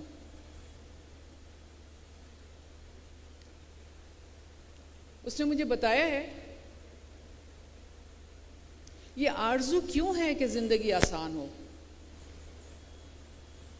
ये आरजू ही क्यों है कि ज़िंदगी आसान हो। एक बनते हुए, एक मुश्किलात की नेशन में, एक ऐसे जद्दोजहद में जहाँ पे हम अच्छी तरह समझ रहे हैं कि हर तरफ से एक जलगार है, हर किस्म की जलगार है, उसके बाद ज़िंदगी में आसानियाँ ढूंढ रहे हो। आसानियाँ क्यों गैस के बगैर नहीं रह सकते? क्यों अपनी एनर्जी नहीं पैदा कर सकते? क्यों अपनी बिजली नहीं बना सकते? क्यों हम साइकिलों पे नहीं आ सकते? क्यों हमें पेट्रोल चाहिए? हर वो चीज़ जो हमें घुटने टकवा रही है उसको छोड़ दें ना। हर वो चीज़ जो हमें नीचे लेके आ रही है, हमें बेगैरत बना रही है, उसको छोड़ते जाएं, ना इस्तेमाल करें, एडिक्शन को ख़त्म करें। ये सिर्फ नारे थोड़ी होते हैं, आज़ादी और इज्जत और हम यूं कौम, हम वो कौम और ला इलाहा इल्लल्लाह और हम ये और हम वो, ये तो सारे फिर फजूल हैं बातें सब। ये सिर्फ दुकानें, it has got no value. अगर हम ये ना पहले फैसला कर लें, हमें जो चीज़ घुटने पे टकाएगी और हम वो खुद नहीं पैदा कर सकते, हम छोड़ देंगे उसको। हम जब तक नहीं इस्तेमाल करेंगे जब तक हम खुद ना पैदा करने लगें। ये गुर्बत नहीं है, ये गैरत है। ये गुर्बत वाली ज़िंदगी नहीं होएगी, ये गैरत वाली ज़िंदगी होएगी। और बलूचिस्तान ऐसा ही है। बलूचिस्तान पे ना IMF के फंड लगते हैं, ना वर्ल्ड बैंक के फंड लगते हैं, किसी के नहीं लगते, कुछ नहीं मिलता उसको, NFC भी नहीं मिलता, बल्कि जो मिलता है वो भी सब ले जाते हैं। मगर अवाम है कि उसको जीने के तरीके आते हैं। 4 सदियों से जी रहे हैं इंडिपेंडेंटली, अपना पानी पैदा करते हैं, अपनी घास पैदा करते हैं, अपने दुम्बे पैदा करते हैं, अपने ऊँट पैदा करते हैं, अपनी खुराक अपने कहाँ पहाड़ों में किधर जहाँ कोई नहीं पहुँच सकता रह रहे हैं। लेकिन किसी से कॉम्प्रोमाइज़ नहीं करते। क्योंकि किस चीज़ पे कॉम्प्रोमाइज़ करें, किस सिस्टम पे कॉम्प्रोमाइज़ करें? क्या नाक़िस निज़ाम है ट्राइबल सिस्टम, जानते हैं वो भी, उसको बदलें तो किस निज़ाम से बदलें? थाने वाले निज़ाम से, पुलिस वाले से, SHO वाले निज़ाम से बदलें वो? तो समझ में आ रही है बात? What is good in exchange? So they stick for whatever they have. जिंदगी इतनी सख्त है बलूचिस्तान में ख़ास तौर से कि जब मैं पहली दफ़े गई 87 में, मुझे गवर्नमेंट ऑफ बलूचिस्तान ने बुलाया था। क्यों बुलाया था ये सवाल आएगा। टॉयलेट बनाने के लिए बुलाया था, घरों में लैट्रीन बनाने के लिए, क्योंकि यही काम मैं करती थी बल्दिया टाउन में जो अब महाजिर कैंप होता था। मैं घरों में लैट्रीन बनाती थी, टॉयलेट्स, इसलिए कि वहाँ पे टॉयलेट्स नहीं था और वहाँ पे बस जमादार आता था और गंद हटा के लेके जाता था घरों से, और उससे बच्चे बहुत मरते थे और डायरिया। और ये यूनिसेफ का प्रोजेक्ट था। मैं यूनिवर्सिटी में मास्टर्स कर रही थी, कराची यूनिवर्सिटी में वॉलंटियर थी उसमें। उससे मैंने सीखा समझा और वो फैल गया पूरे पाकिस्तान में। बलूचिस्तान नहीं गया था, पहली दफ़े बासा ने बुलाया, तो मैंने देखा कि वहाँ पे ज़बरदस्त खित्ता है हमारा पाकिस्तान का, और कितना अलग है पाकिस्तान से। पाकिस्तान के लोग जानते ही नहीं उसको। Such a great rich place, human. मैं उसके ऊपर आऊँगी अपने बुनियादी टॉक पे। सर देर तो नहीं हो रही है? मगर जो बातें अभी मैंने सुनी, सर का लेक्चर सुना, जो बानी इसके, तो जैसे मैंने कहा कि मेरा कोई सेट पैटर्न नहीं होता, I just it comes in me and I talk and I share. एक प्रोफेसर हमारे यहाँ आए यूनिवर्सिटी में आज से 10-15 साल पहले, हार्वर्ड से, लिंग्विस्टिक के। बहुत मोहब्बत और बहुत ही अकीदत से हमारे पास आए, यूएसए से हमारे साथ रहे, और उन्होंने कहा कि मुझे सबसे मिलाओ।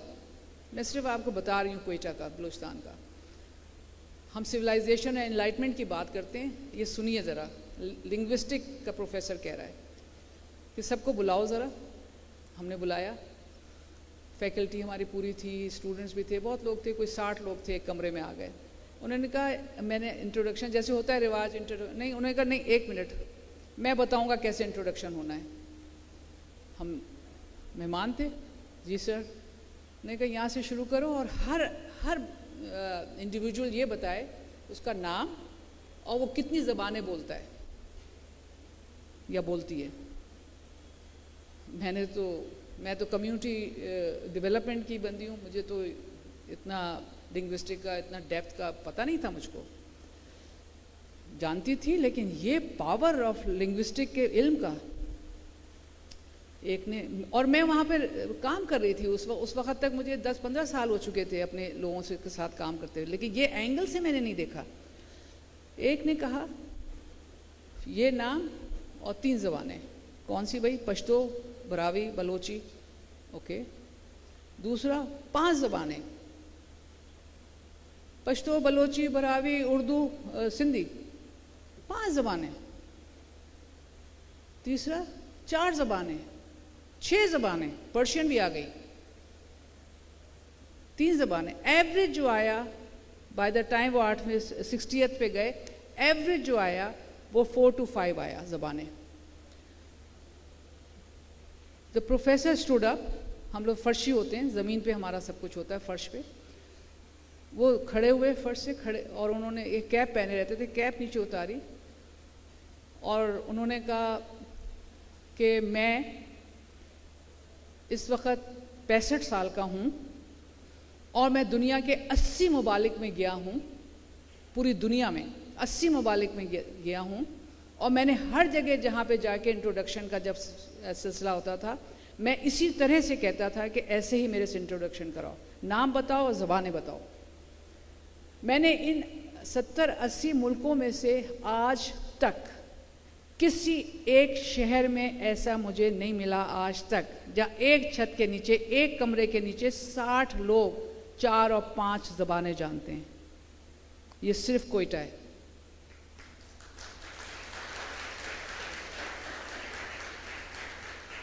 और फिर उसने ये कहा, उन्होंने ये कहा कि I declare as a linguistic of Harvard Quetta the most enlightened city of the world,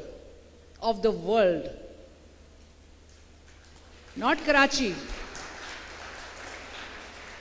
not Lahore, not Islamabad, not Peshawar, Quetta. Totally unbiased view, academic, and the university जिसको हम बहुत इंस्पायर करते हैं, हार्वर्ड। तो sir ये है बलूचिस्तान, ये है कोयटा। मैंने उनसे बाद में पूछा, how do you say enlightenment? मैं अनपढ़, ignorant, I had to ask that. उन्होंने कहा देखो कुर्रतुल ऐन, जब एक दूसरे की आदमी ज़बान बोलने लगता है तो एक दूसरे के कल्चर के अंदर वो ज़बान सीख ही नहीं सकता जब तक कि एक दूसरे के साथ बहुत ज़्यादा करीब और मिक्सड अप नहीं रहेगा। जब एक दूसरे के साथ मिल के नहीं रहेंगे ज़बान सीख नहीं सकते। और इनलाइटनमेंट का हाईएस्ट इंडिकेटर जो है मिल के रहना। एनलाइटनमेंट का हाईएस्ट इंडिकेटर जो है मिल के रहना, मिलाप, हार्मोनी, स्ट्रेंथ, एका। और ये वाहिद शहर है। तो सर उसने मुझे फिर इस शहर ने और इस सूबे ने मुझे फिर वहीं का कर लिया। और ये वो उसके इंडिकेटर्स थे जो हमने कहा कि दुनिया में कहीं और फिरने की ज़रूरत ही नहीं है, ये सेमिनार, वो मुल्क, उधर डिग्री, उधर जाएं, वो कोर्स। हमने कहा बस जाके बलूचिस्तान में बैठते हैं, यहाँ से सब कुछ आ जाएगा। तो हम फिर बलूचिस्तान में हैं और अब यूनिवर्सिटी ऑफ कम्युनिटी डेवलपमेंट है हमारी हो गई है। आप लोग सब आइए सर, एक एक्सचेंज प्रोग्राम ज़रूर बनाएं and try to understand this great beautiful province and such marvelous people of this province. My heart goes to them and I fell in love with Balochistan. तो मैं अभी वहाँ हूँ, वॉलंटियर हूँ और किसी के लिए नहीं काम करती, अपने आप के लिए काम करती हूँ, अपने दिल के लिए काम करती हूँ और रिसर्च में रहते हैं मुसलसल।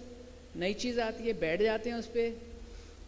8000 बच्चे ग्रेजुएट हुए हैं अभी तक वहाँ से, पूरे मुल्क से, मेजॉरिटी बलूचिस्तान से हैं।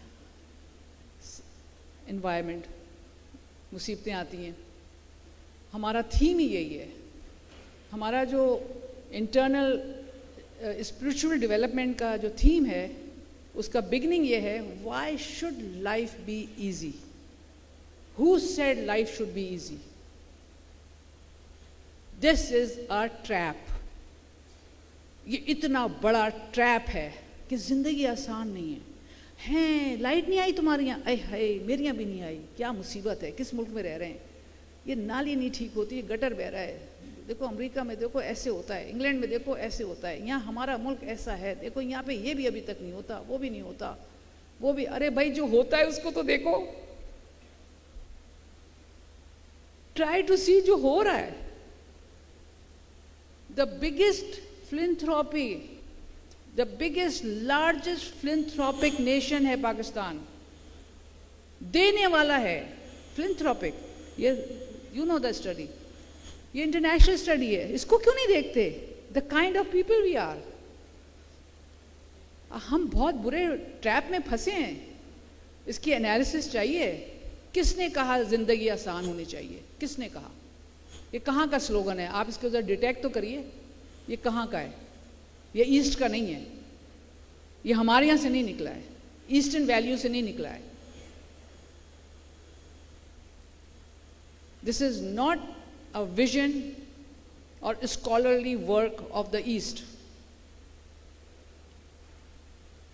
और ऑफ द साउथ। ये ट्रैप को life should be easy. Media में एक ऐड आता था और वो बहुत अट्रैक्ट करता होगा क्योंकि हर चीज़ यंग के ऊपर आ रही है आजकल, यूथ के ऊपर फोकस है आजकल। आपने सुना होगा दिल मांगे अभी, ये ऐड सुना है? हाँ, दिल मांगे अभी, अभी अभी चाहिए, अगर नहीं मिला तो मैं सबसे ज़्यादा महरूम बच्चा हूँ, अगर अभी नहीं मिला। मैं सबसे ज़्यादा बेकार कौम हूँ, ऐसी कौम से हूँ क्योंकि अभी नहीं मिला। This is a big trap. हमारे यहाँ हम शुरू करते हैं, life is difficult, internalize it, understand it, believe it, accept it. इस तरह से इसको एक्सेप्ट करो जैसे तुम्हारे खून के, तुम्हारी नसों में खून दौड़ रहा है, इस तरह से एक्सेप्ट करो। हाँ ये आया है, ठीक है, मुकाबला करेंगे, कोई बात नहीं, गुजर हो जाएगा, निकल जाएंगे। हाँ ये चीज़ आई है, भूखे रह लेंगे, हम तो रहे हैं भूखे, छोटे थे हम, कुछ नहीं था। अम्मी कहती थी बेटे चने वाला आएगा ना, तुम चने ले लेना। हमने कहा कहाँ से ले लेंगे? अम्मी ने कहा ढूंढो कहाँ से लोगे। ये नहीं कहा हाँ बेटे मेरा बच्चा भूखा है इतने दिन से, इसको ज़रा सा वो ज़रा ऑर्डर कर देना, बर्गर आ जाए घर में, फ़ौरन कोक और बर्गर आ जाए। हाँ, अरे हम वो गलियों में फिरते थे, जो इसके मेटल के टुकड़े छोटे छोटे होते थे वो जमा करते रहते थे पूरे दिन, और शाम को उसको बेच के उसके चने या मूंगफलियां खाते थे और बहुत खुश होते थे। और अभी गरीब माँ बाप के बच्चे भी वो भी कहते हैं बहुत दिन से बर्गर नहीं खाया, जो बड़ी मुश्किलों से फीस दे रहे होंगे वो भी ये इसी लाइन पे हैं सब। और अगर नहीं मिलता है तो दे फील के मैं उसके जैसा नहीं हूं। देखो वो अच्छी फैमिली से ना, उसके पास पैसे, मेरे बाप ने सही काम नहीं किया वरना हमारे पास भी इतने पैसे होते। भाई मालूम तो करो उसने काम क्या किया था, उसके बाप ने कहां से आ गए उसके पास इतने पैसे, मालूम तो करो। हम तो अब शादियों भी बुलाना ही छोड़ दिया लोगों ने, इतनी शानदार शादियां होती। मैं तो जब हम घुसते हैं तो हम आवाज़ बुलंद कहते हैं लड़की का बाप करता क्या था, उसको कचरा कर देना, उस चीज को उसको फौरन कचरा बना दें। ऐसे सवाल उठा दें बजाय उससे इंस्पायर होके, बजाय मैं भी ऐसे कर लूं, काश मेरा भी ऐसे हो जाए, बजाय ये करने के उसको क्वेश्चन करें ना कि गरीब मुल्क में तुम्हारे पास इतना आया कहां से, उसको कचरा बनाइए ना। Raise this questions and you will evaluate. आपका ग्राउंड डिफरेंट हो जाएगा, बजाय ये कि उसके जैसा बनना, उसकी हरकत पे चलना और अपने आप को डिग्रेड कर देना, डिट्रैक्ट कर देना, लो डिग्निटी पे ले आना। Question that person. This is what we do for first full month. Deconstruct करते हैं पूरा अंदर से जो सोसाइटी ने दिया हुआ है, फिर नेक्स्ट 2 मंथ्स में रिकंस्ट्रक्ट करते हैं बैक टू रियलिटी। लिहाजा फ्लड आते हैं, जलजले आते हैं, पता नहीं क्या क्या होता रहता है वहाँ बलूचिस्तान में, हर वक्त मार देते हैं, इंसर्जेंसीज चल रही हैं, हम हर वक्त उससे निपटते रहते हैं, हर वक्त हमारा हर बच्चा निपटता है। ये नहीं कि वहाँ पे कोई मर गया तबाही हो गई, हमारी क्लास चल रही है। कैसे चल सकती है, कैसे चल सकती है?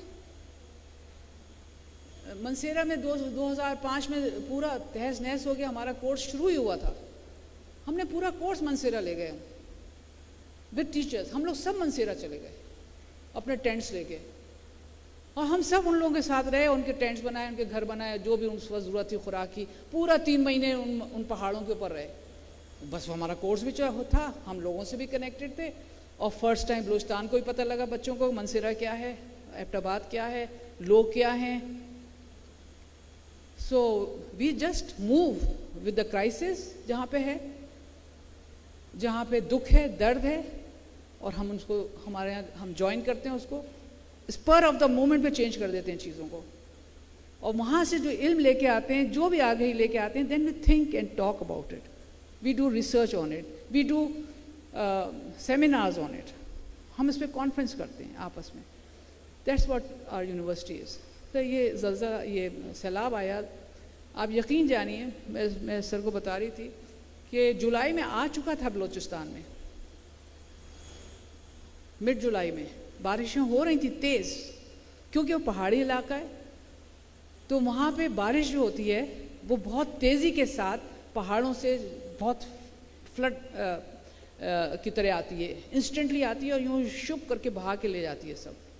तो वहाँ ये हो रहा था, हो चुका था, और बाकी पाकिस्तान के अंदर पॉलिटिकल जलसे हो रहे थे, रैलीज हो रही थी, इतने पैसे मैं देख रही थी, इतने पैसे खर्च हो रहे हैं इन रैलीज के ऊपर, इतनी गाड़ियाँ, इतना मैं दिल में मैंने ग्रुप्स में डालना शुरू, मैं कहा खुदा के वास्ते इसको इधर डाइवर्ट करो, तुम्हारे यहाँ इतने लोग हैं, इन सबको इधर भेजो ताकि वहाँ हेल्प करें। फिर कहते हैं बलूचिस्तान हमसे अलग क्यों हो रहा है, हमसे नफरत क्यों करता है? अच्छा, वेरी नाइस क्वेश्चन।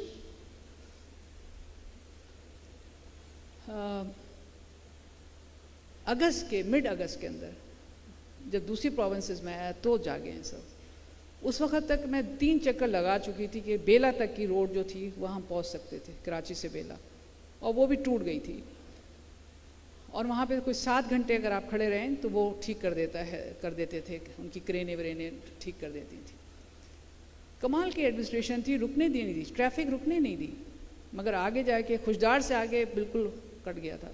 तो आगे कोयटा नहीं जा सकती थी मैंने सिंध से जाना शुरू किया, सक्कर से, और वहाँ से फिर हम पहुँचते थे, और वहाँ पे भी सब 7-7, 8-8, 10-10 घंटे पहुँचते थे। मगर घर में तो चैन नहीं मिला, घर में तो नहीं रह सकती थी। कैसे रह सकती थी? जाना था, बस जाना था, सड़क पे रहना था सड़क पे, रात गुजारनी थी, रहना था, लेकिन थी तो फोकस तो थे ना, उधर जाना है, खाना लेके, चीज़ें लेके। इसी तरह से हमारे लोग सारे, पूरी टीम, हमारे लोग फंस गए थे। हमारा मट्टी का है, हमारा कैंपस पूरा मट्टी का बना हुआ है, क्योंकि कम्युनिटी ने जैसे लोग रहते हैं उन्होंने आन के बनाया है उसको, तो हम मट्टी के कैंपस में रहते हैं, 4 एकड़ का है। तो हमारे यहाँ भी पानी आ गया मट्टी से। आया कैसे सर? जो आपने भी बात की ना, और इन्होंने भी कहा, जो बलूचिस्तान में अब DHA बनने का बहुत वो आ गया है, क्या कहते हैं, एक रिवाज। उन्होंने जो ज़मीनें लेके बनाना शुरू किया, तो जो लोकल सरदार वगैरह थे, जिनके पहाड़ थे, जिन्होंने कभी सोचा ही नहीं, उन्होंने कहा हम भी इसको सीधा करेंगे, पहाड़ों को हम भी सोसाइटियाँ बनाएंगे। उन्होंने पहाड़ों को जब लेवल किया तो दरियाओं का रास्ता सब गड़बड़ हो गया, और हमारे कैंपस में भी आ गया। हमारे यहाँ लड़कियाँ थीं, वो बड़ी मुश्किल से दरिया आ गया, दरिया में से निकली, लेकिन किसी भी लड़की, किसी भी बच्चे, किसी के पास ये नहीं था अल्लाह हम फंस गए, हमारा होगा क्या, ये कोई नहीं कहता था। बस निकलना है, बस करना है, अच्छा ये कर लेते हैं, ये यहाँ रुके वो कर लेते हैं, फला जगह कर लेते हैं। मतलब जो ज़ील है ना, आई लव इट। और ये ज़ील 47 से है, लेकिन थोड़ी मर रही है, क्योंकि आसानी चाहिए, आसानी चाहिए। लेकिन उन लोगों में नहीं मर रही है जो कि हर वक्त मुश्किलों के लिए तैयार रहते हैं और घुटने नहीं टेकते उस पर, और उसके रास्ते ढूंढते हैं और फिर ठीक होके खड़े हो जाते हैं। This is a beautiful life, ये बहुत अच्छी लाइफ है। हर वक्त एक स्ट्रगलिंग में, तो मैं तो अपने डिफेंस का 1000 गज का घर है, बच्चे हैं बड़े, डॉक्टर शॉक्टर पता नहीं क्या, हम तो उधर चले गए, वो खाली वाली पड़ा हुआ है, पता नहीं उसका क्या हम करेंगे। बड़ा आरामदेह था, बहुत सारे सब उसके अंदर है, 3-4 नौकर भी है, पता नहीं क्या क्या है, तो हम तो उधर रहते। ज़िंदगी तो बड़ी आसान थी, बड़ी आसान थी। इस उम्र में तो और भी बच्चे ख्याल करते हैं, अम्मी आप ये कर लें, आपका ये, आपका वो। अरे भाड़ में गई अम्मी, पूरा मुल्क डूब रहा है, तुम्हारी एक अम्मा क्या करेगी रह के जिंदा? पूरा मुल्क डूब रहा है। अगर हम इस तरह से आते हैं इस क्लाइमेट चेंज के मुकाबले पे, तो यकीन जानिए ये हमें बर्बाद नहीं करेगा, ये हमें कुछ सिखा जाएगा, हमें खड़ा कर जाएगा, अपने लोगों से जोड़ देगा, मकसदियत के साथ जोड़ देगा। ये नहीं कि गरीब हैं बेचारों को चैरिटी दे दो, घर के सारे पुराने कपड़े बांध के भेज दो सैलाब वालों के पास, ये वाला नहीं। रियल मायनों में कि जैसे कोई मेरी बहन और भाई का घर डूब रहा है, दैट्स हाउ। मेरा कोई ताल्लुक नहीं बलूचिस्तान से, ना कोई ट्राइब से है, ना मैं कभी जानती थी पहले, मैं पक्की कराची की हूँ। अच्छा, आई थॉट आप वो चला रहे थे जी। थोड़ा सा आप ये देखिएगा कि फ्लड्स में हम लोग क्या कर रहे थे जब आया है। आज चलेगा सर? ओह अच्छा, आई थॉट कि ये शायद चल रही हूँ, मैं उस पर बोलना शुरू हो गई पीछे। एनीवे, जब पता लगता है तो हम फिर नसीराबाद, सोबतपुर जो बिल्कुल डूब गए थे। मैं आपको एक और बात बताना चाहती हूँ। हमारा माइंडसेट जो है, ख़ास तौर से एजुकेटेड क्लास का माइंडसेट बड़ा ख़तरनाक है। मेरा और आपका माइंडसेट बहुत ख़तरनाक है, ख़ास तौर से उन ख़ानदानों का जो अपने आप को मटीरियली, सिर्फ मटीरियल बुनियादों के ऊपर हायर लेवल पे ला रहे हैं, उन लोगों का बहुत ख़तरनाक है। और मैं भी उसमें शामिल हूँ, क्योंकि मैं भी अर्बन हूँ, मैं भी कराची की थी। जो सक्खर से देखा और राइट अप टू सिब्बी, दोनों तरफ सड़कों के ऐसे लोग बैठे हुए थे, इस तरह से लोग बैठे हुए थे, बच्चों के साथ, औरतों के साथ, उनका हाल नहीं था कुछ, कि हमारा माइंडसेट ने फ़ौरन हम लोगों ने देखा ये पेशेवराना लोग बैठे हुए हैं, ये आ गए मांगने के लिए, देखो ये आ गए, ये सारे वो थोड़ी हैं, ये सारे के सारे फ्लड वाले थोड़ी हैं। अब ये सोच रहे हैं, गाड़ियां गुजार रहे हैं। भाई अगर तुम्हारे दिल में शक है, बैठ के बात तो करो कि कौन है, सच्चाई तो मालूम कर लो कि हैं कौन। बस गुजरते हुए उनके बारे में सोचते जा रहे हैं, गुजरते जा रहे हैं, इस तरह की बातें करें। हमारे पास तो कोई और काम नहीं होता है, हम तो यही काम करते हैं सिर्फ। हम तो रुक गए, बैठे, कहाँ से आए हो, किधर से आए हो। थ्रू आउट लाखों लाखों, सर मैं इस हॉल के अंदर बताना चाहती हूँ आप लोगों को, लाखों लाखों औरतें, मर्द, बच्चे, बूढ़े, ये एग्रीकल्चर के आलिम थे, स्कॉलर्स थे सारे। They are all scholars of agriculture, आलिम लोग हैं ये। जो घाघरे पहने हुए औरतें और वो आपको नजर आती है ना, जिस तरह से उनका हुलिया होता है, क्योंकि हम यूज्ड टू हैं हुलिये को देख के उस पर स्टैंप लगाने पे। आलिम जो जमींदार हैं, जिनकी जमीनों पे ये काम करते हैं, उनसे बात जब मैं करती हूँ, उनको कुछ नहीं पता है कि कैसे उनकी जमीन पे चीज उगती है, उनको कुछ नहीं पता। बस वो विरसे में जमींदार हैं, लाखों लाखों एकड़ के जालिम लोग हैं सब। पाकिस्तान के जितने जमींदार हैं जालिम हैं, इतने जालिम हैं कि मैं बता नहीं सकती। और ये आलिम लोग, इनसे बैठ के बात करो, क्या कर रहे थे, ये पानी है बाजी, ये पानी आ गया तो क्या कर रहे, सड़क पे दोनों तरफ पानी है तो हम बीच में आ गए, और उस जगह से हिल नहीं रहे, भाई कहीं और चले जाओ। नहीं बाजी, ये पानी नीचे जाएगा, इसके नीचे मेरी चावल की फसल है। ये बिल्कुल ऐसा है जैसे कि आप लोग अपनी थीसिस लिख रहे हैं, कुछ लिख रहे हैं और कुछ हो जाए और आप बैठे हुए, कंप्यूटर नहीं चल रहा, वहां से उठ नहीं रहे कि ये मेरी थीसिस है, मैं कैसे उठूं। और वहां बैठे हुए मच्छरों में, धूप में, खाने को नहीं है। कौन सी फसल ऐसी है जो उनको नहीं पता है, नहीं उगा सकते, हर हालात में उगा सकते हैं। पानी कितना, कौन सा पानी, जमीन कैसी हो, दाना कैसा हो, बीज कैसा हो, कब डालो, क्या करो।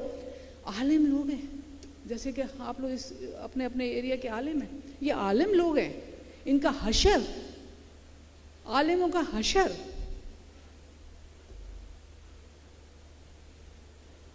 और हम जब तक ये करते रहेंगे, वो नहीं चल रहा था, अच्छा सॉरी, और जब तक हम अपने किसी भी लेवल के आलिमों का ये हशर करेंगे और उनके ऊपर क्या है, ये तो फ़कीर हैं, ये सब चोर हैं, उनको चोर कह रहे हैं, उनको बुरा कह रहे हैं, उनके बारे में गलत बात बोल रहे हैं, और वही हैं जो खाना उगाते हैं और हम लोग खाते हैं। हम जानते ही, हम पहचानते ही नहीं है कि इल्म क्या है। हमें मालूम ही नहीं है कि आलिम कौन होता है। आलिम कोई कपड़ों से होता है, कोई किसी स्ट्रक्चर से बनता है, किसी मेज कुर्सी से बनता है। आलिम तो इधर से बनता है। ये पानी का था, नहर से एक पीने का पानी जहाँ से लोग पी रहे थे। किसी ने, कराची के लोग बहुत अच्छे हैं, इतनी चीज़ें दी हैं, इतना दिया है मैं बयान नहीं कर सकती। पाकिस्तानियों ने पूरे मुल्क से, कमाल के लोग हैं, और ये इतना हैरत में आए थे। अब ये साइंस है, लेकिन उनको तो नहीं समझ में आ रही है कैसे है। ये साइंस का इल्म है कि जिंदगी पहली दफे वो कह रहे हैं पानी साफ है, वरना उसी नहर का पीते हैं जो अभी जिससे निकाला है। और ये सब, ये बड़े बड़े जमींदारों को पता है कि इस नहर से पानी पीते हैं, और इनके पास MPs हैं, ये लोग MNAs हैं, कुछ नहीं करते।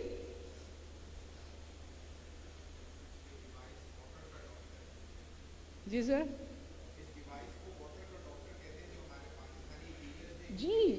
जी सर, बिल्कुल, मैं यही तो कह रही हूँ। पाकिस्तान, कौन कहता है कि फ्यूचर नहीं है? Pakistan is the future, and Pakistan is the only future. मैं तो ये दिल चाह रहा है कि मैं कहूँ पूरी दुनिया का ओनली फ्यूचर है, मेरा दिल चाहता है ये बोलूँ। मगर ये बस मोबाइल से ज़रा सा डिट्रैक्ट हो जाएं तो हमारे बच्चे वापस आ जाएंगे सब लाइन पे। इनको सबको ट्रैप किया है। सर मैं क्यों कह रही हूँ ट्रैप किया, मेरे ख्याल से आप लोगों ने इस पर ज़रूर बात भी की होगी, क्योंकि आप नौजवानों के साथ काम कर रहे हैं। आई एम श्योर आपने बात की होगी। आपने अपने बच्चों से हार्मोन्स पे बात की है, what are hormones and what it does to the body.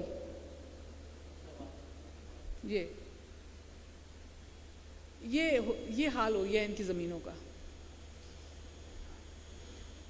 और इसके बाद हमारी यूनिवर्सिटी ने क्या किया है, हमने 135 हारीज जो हैं, जो कुछ लिखना पढ़ना नहीं जाते, वो हमारे इनरोलमेंट में हैं, वो हमारे स्टूडेंट्स हैं, हमारे लर्नर्स हैं हमारी यूनिवर्सिटी के।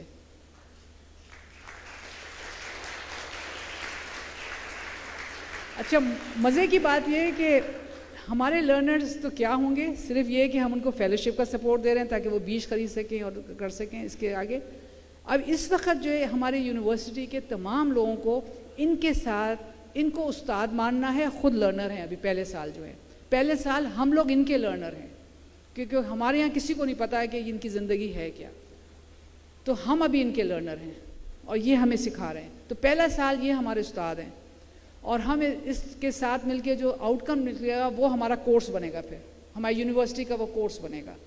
फिर ये जो है हमारे रिसोर्स पर्सन्स होंगे जो आन के पढ़ाएंगे, हमारे हारी हमें क्लासेस लेंगे, वो पढ़ाएंगे।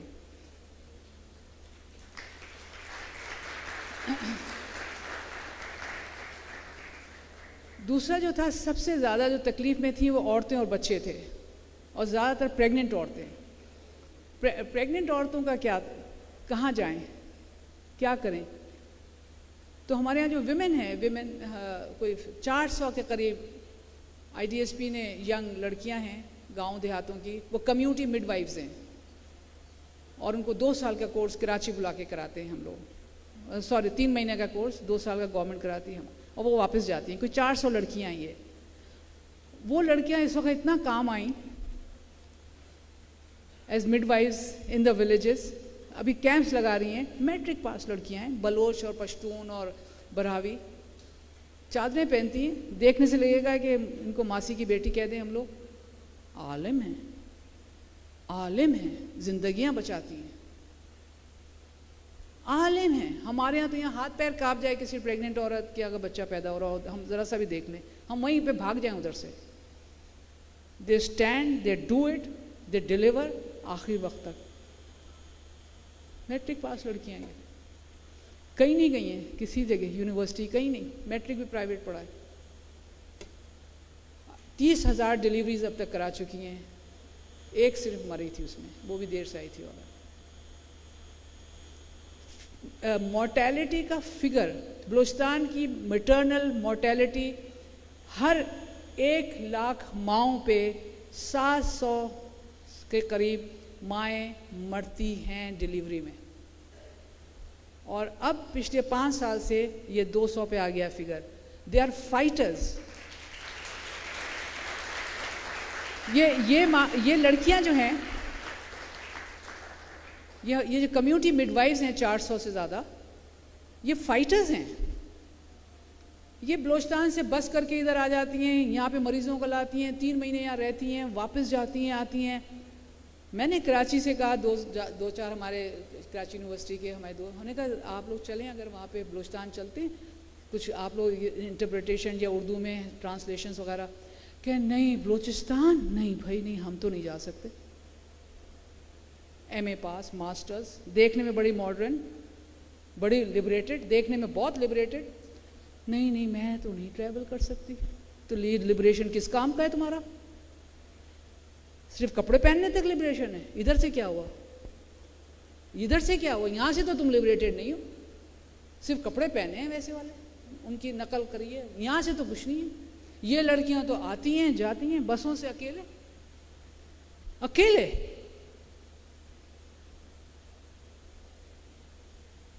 Can you believe? मरीजों को भी लेके आती हैं।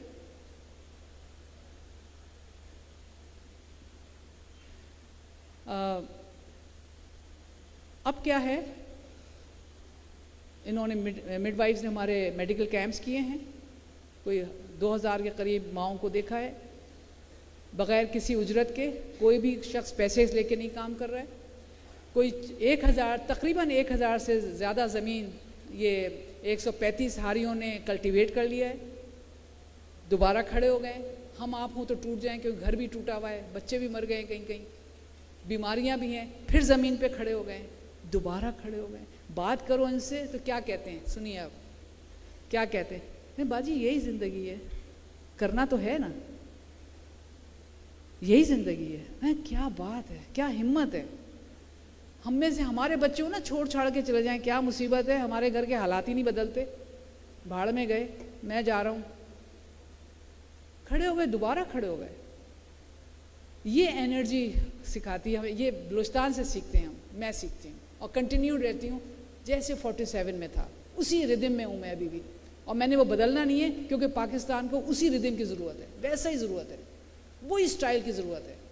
अगर अच्छा मिल गया, आसाइशें मिल गई, सुभान अल्लाह। नहीं मिली तो उसे गुलाम ना बन जाओ ना, क्योंकि वो तुमने तो नहीं पैदा की हुई ना, तुमने तो नहीं बना, पेट्रोल तुम्हारा तो नहीं है ना, ये गाड़ियां तुमने तो नहीं ना बनाई हैं। हम लोग तो अब सुई भी नहीं बनाते, हम तो कुछ भी नहीं करते। अल्लाह को याद करते हैं, वो भी सही तरीके से नहीं, क्योंकि कुछ असर ही नहीं हो रहा।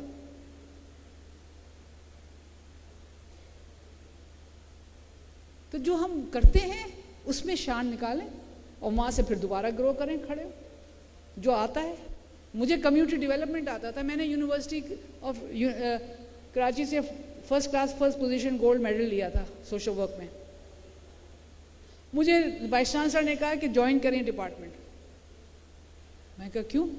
कहने ये तो पोजीशन जो होती है हम तो उसको ऑफर करते हैं। मैं कहा मैं नहीं ज्वाइन करना चाहती आपका डिपार्टमेंट। क्यों?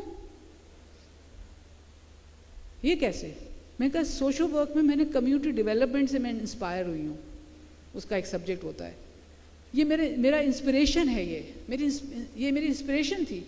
मैं कहा ये इंस्पिरेशन मैं आपके अंदर बैठ के पूरी नहीं कर पाऊंगी। I want to be with the community, I want to be with the people.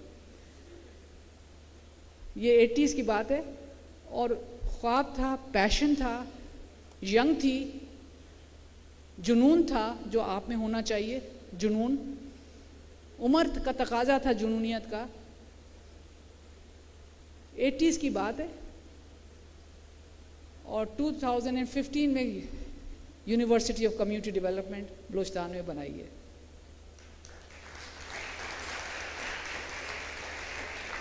अगर मैं कराची यूनिवर्सिटी ज्वाइन कर लेती तो मेरे पास क्या होता यहाँ इस वक्त आपसे बात करने के लिए? मेरे पास क्या होता? आप बताइए मेरे पास क्या होता?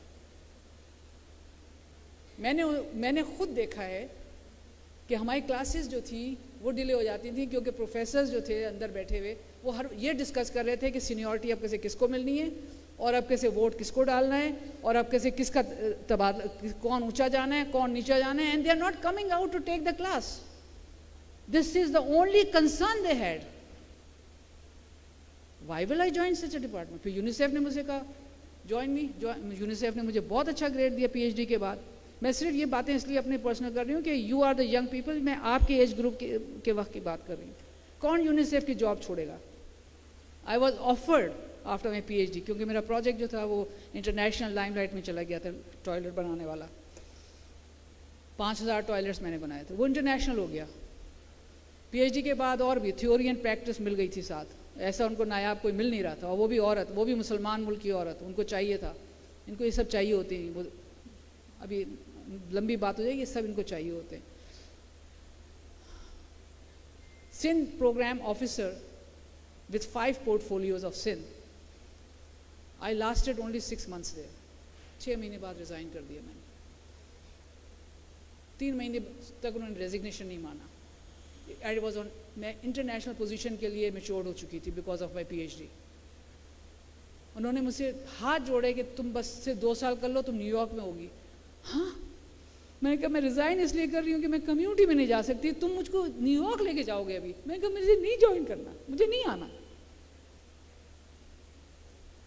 They were taking me more away from Pakistan and more away from the people. I resigned. And since then मैं अपने मर्जी का काम करती हूँ, अपने दिल का काम करती हूँ।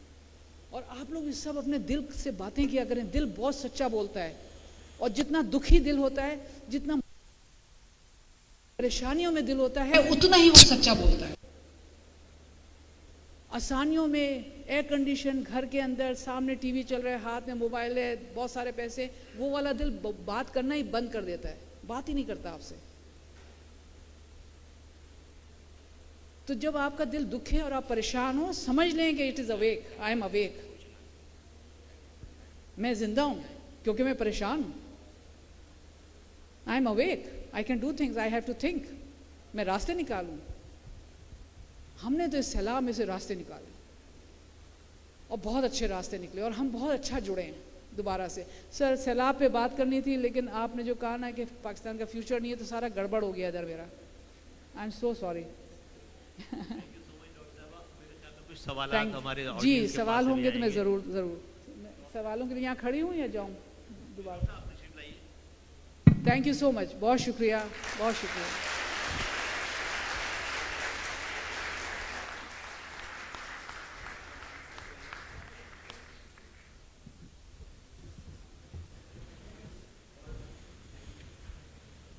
बहुत शुक्रिया डॉक्टर कुर्रतुलैन बख्तियारी, आपने हमारा मोराल बहुत हाई किया इस एक जुमले के साथ कि Pakistan is the most philanthropic nation, और उसके साथ साथ आपने हमसे कहा कि मेहनत, बसीरत और ईमानदारी के थोड़े से बीज और वो क्वालिटी जो हमें चाहिए वो हमारे पास से निकल के आएगी।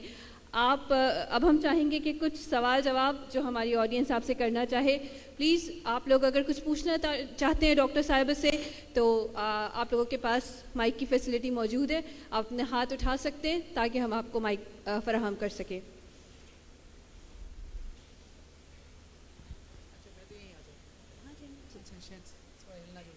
जी प्लीज़। आप में से किसी के पास कोई सवाल हो, कुछ जानना चाह रहे हैं, ख़ास तौर पे जो नौजवान जिनसे आज बहुत तफसीली बात की डॉक्टर साहिबा ने, आपको बताया कि इन्होंने किस तरह से अपनी चॉइसेस ज़िंदगी में मेकअप की हैं और अब आपके सामने आज ये खड़ी हैं, तो ये लाखों लोगों को फ़ायदा पहुंचा चुकी हैं, नोबेल प्राइज़ के लिए नॉमिनेट हुई, लेकिन ये इससे भी ज़्यादा अहमियत इनके दूसरे कामों की है। डॉक्टर ज़ुबैर साहब, आपके पास कोई सवाल है? Please sir. जी डॉक्टर साहिबा, बहुत शुक्रिया आपका। मेरा नाम डॉक्टर ज़ुबैर अहमद है। बहुत इंस्पायरिंग आपकी स्पीच थी और यकीन जानिए कि मुझ जैसे जो लोग हैं उनको भी सोचने पर आपने मजबूर कर दिया। बहुत सारी चीज़ें, हमारे पर्सपेक्टिव आपने चेंज किए। मैं आपसे जानना चाहता हूं कि आपने मोस्टली जो है वो बलूचिस्तान वाले एरिया में आपने अपनी फुटेजेस भी दिखाई, आपने काम भी किया, और आपने ये अपने स्पीच में फरमाया कि ज़िंदगी जो है वो आसानी का नाम नहीं है, ज़िंदगी मुश्किल है। इसको मैं एग्री करता हूँ, ज़िंदगी मुश्किल है, लेकिन क्या पिछले 70 साल से बलूचिस्तान हमेशा से इसी हालत में है? तो इसी हालत में उसे रहना चाहिए क्योंकि ज़िंदगी मुश्किल है, या हमें बढ़ना चाहिए और उसको भी उस लेवल पर ले जाना चाहिए जहाँ के हमारे दूसरे प्रोविंसेस या दूसरे कंट्रीज़ हैं? अगर हम ये सोच लें सिर्फ कि ज़िंदगी मुश्किल है, तो शायद हम मज़ीद उसे बेहतर बनाने की कोशिश या जद्दोजहद करना भूल नहीं जाएंगे, आपके ख्याल में?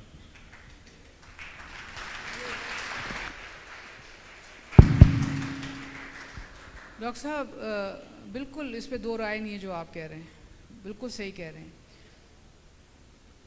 जब वहाँ तक पहुँचेंगे जिनका हमने कहा कि उन मुल्कों तक या उन प्रोविंसेस तक, तो कोई दूसरी मुश्किलात आएंगी, फिर उसके ऊपर लगेंगे।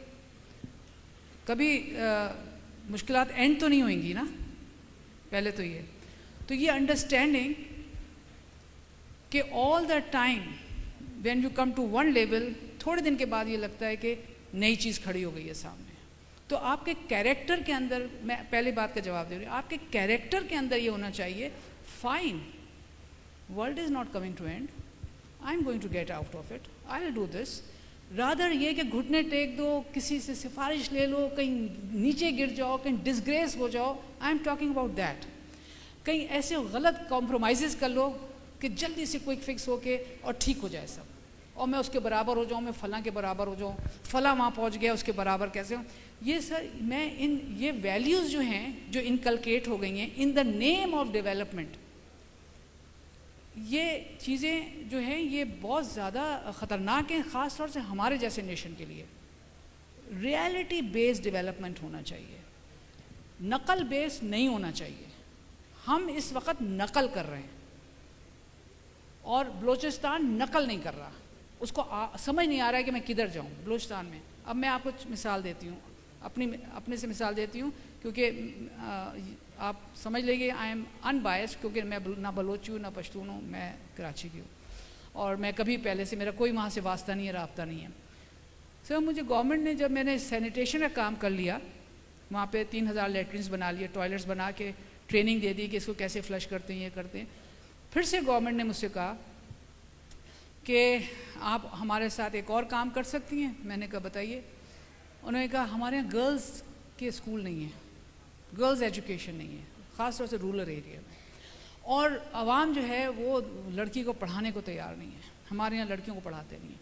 Can you work with us on a 5-year project and establish, help us establish government girls primary schools in Balochistan. अब मैंने सिर्फ कोयटा देखा था, मैं जंप कर गई, मैंने कहा येस सर आई विल, क्योंकि मेरा ये मैं इसी की स्टूडेंट हूँ, how to work with the people.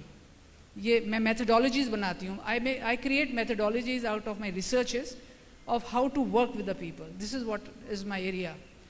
मैंने कहा मैं करूँगी sir. To cut the story short of 5 years, मैं बलूचिस्तान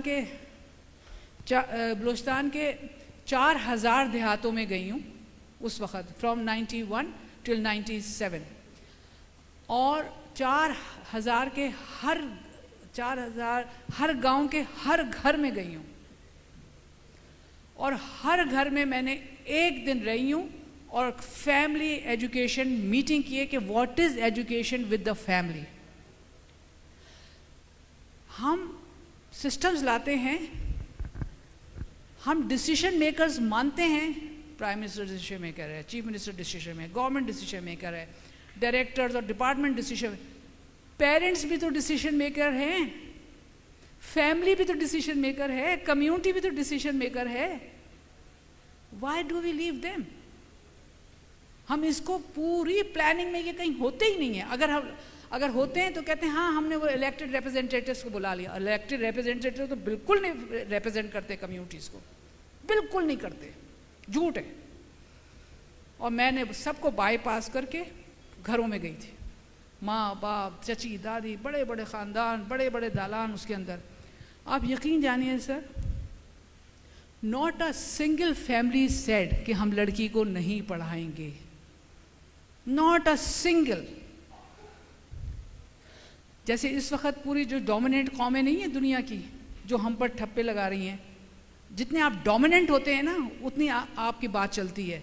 तो जो डोमिनेंट फोर्सेस जाती हैं बलूचिस्तान में प्लानिंग के लिए, बात करने के लिए, तेज़ी से जाती हैं, उनके पास 1 हफ्ता होता है सिर्फ काम करने का, उसके साथ फ़ौरन निकलना पड़ता है, सेलेक्टिव लोगों से मिल के आते हैं, उनके व्यूज़ के ऊपर पूरा बना लेते हैं। बलूचिस्तान ऐसा है। That's not fair to the people of Balochistan और टू पाकिस्तान, कि पूरे पाकिस्तान को कहा है कि टेररिस्ट स्टेट है। That's not fair. So more dominant you are, आपकी ज़बान चलती है, इंग्लिश चलती है, उर्दू चलती है, रिपोर्टें हम लोग लिखते हैं, जो जिसने फैला दिया है बस वही सब लोग फिर सराहियत करता रहता है हर वक्त। ऐसा नहीं है सर। 4000 देहातों में मैं खुद ज़ाती तौर से गई हूँ, एक ख़ानदान ने नहीं कहा कि हम इस लड़की के पढ़ाने के ख़िलाफ़ हैं। कहा क्या, देखिए कहा क्या, गांव में वो हो रहा है, बैठे हुए फैमिली में, हाँ हाँ बाजी बिल्कुल स्कूल खोलो खोलो, हम तो तैयार हैं, ये बच्चियों के नाम लिखो, सब जमा थी। तो मैंने उनसे कहा कि ये बच्चियाँ सुबह 9 बजे स्कूल होएगा तो आप इनको भेजेंगी? कहले बाजी ये 9 बजे वाला स्कूल क्यों रखा है? मैंने कहा इससे यही होता है कि 9 बजे ये बच्ची मेरी गाय को चारा देती है, वो बकरियों को करती है, वो जो है वो दादी को खाना देती है, तो तुम 9 बजे वाला नहीं रखो ना, तुम ऐसा करो 9 बजे वाला रखो। अब एडजस्ट हो रहे हैं, 9 बजे वाला रखो, लेकिन 4 लड़कियों को मैं अपने भेजूंगी 9 बजे वाले में, फिर 4 को भेजूंगी 12 बजे, 2 बजे 10 बजे वाले में। अब वो नहीं समझ आ रही क्लास होती है या कुछ होता है, वो कॉन्टेक्स्ट नहीं है उनका, वो क्योंकि कभी स्कूल की घंटी सुनी ही नहीं है, पता ही नहीं है। तो वो उन्होंने अपने हिसाब से कहनी 4 को 1 घंटे के लिए भेजूंगी, फिर ये वाली 4 को मैं 2 घंटे के लिए भेजूंगी, फिर ये वाली को मैं इतने बजे भेजूंगी। They never said no. मैंने कहा कि ये तो बात तो अच्छी कह रही है, इस गांव के लिए तो यही सिस्टम मुनासिब है, मगर क्या करूं? डिपार्टमेंट स्कूल 9 से 1 बजे तक होगा, और जब डीओ साहिबा आएंगी इंस्पेक्शन के लिए तो स्कूल जब होना चाहिए। तो इंस्पेक्शन के लिए, उनकी सहूलियात के लिए वो कम्युनिटी के तहत नहीं हो सकता। दूसरी तरफ 30% रेवेन्यू तुम्हारी प्रोविंस का यही बकरियां लेके आती हैं, दुम्बे लेके आते हैं, यही लोग लेके आते हैं 30% रेवेन्यू, और उनके हिसाब से एजुकेशन सिस्टम नहीं बनाते तुम। Sir within from 92 to 97, 2200 girls schools were established by the community, 300,000 girls were enrolled.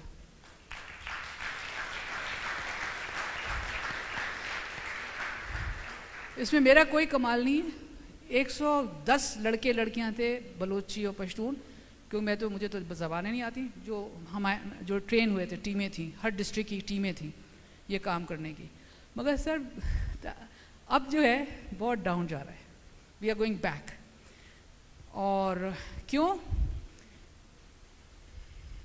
लड़की बाहर ना निकले, चादर ढाको उसको, अभी इसको लड़कों से अलग करो, स्कूल न्यू करो, स्कूल 7वीं के बाद बंद कराओ। अभी हम क्या करें? इसमें कम्युनिटी क्या करे? इसमें आवाम क्या करे? जो ये कर रहे हैं उनको तो हम कुछ नहीं कहते, आवाम बेचारी उसको हम बलूचिस्तान के लोग ऐसे हैं वैसे हैं ना। उस ज़माने में 92 से लेकर 97 तक ना किसी मुल्ला ने, ना किसी जागीरदार ने, ना किसी MPA MNA ने, ना किसी सरदार और मलिक ने मुझे रोका लड़कियों का स्कूल खोलने से। किसी ने नहीं रोका।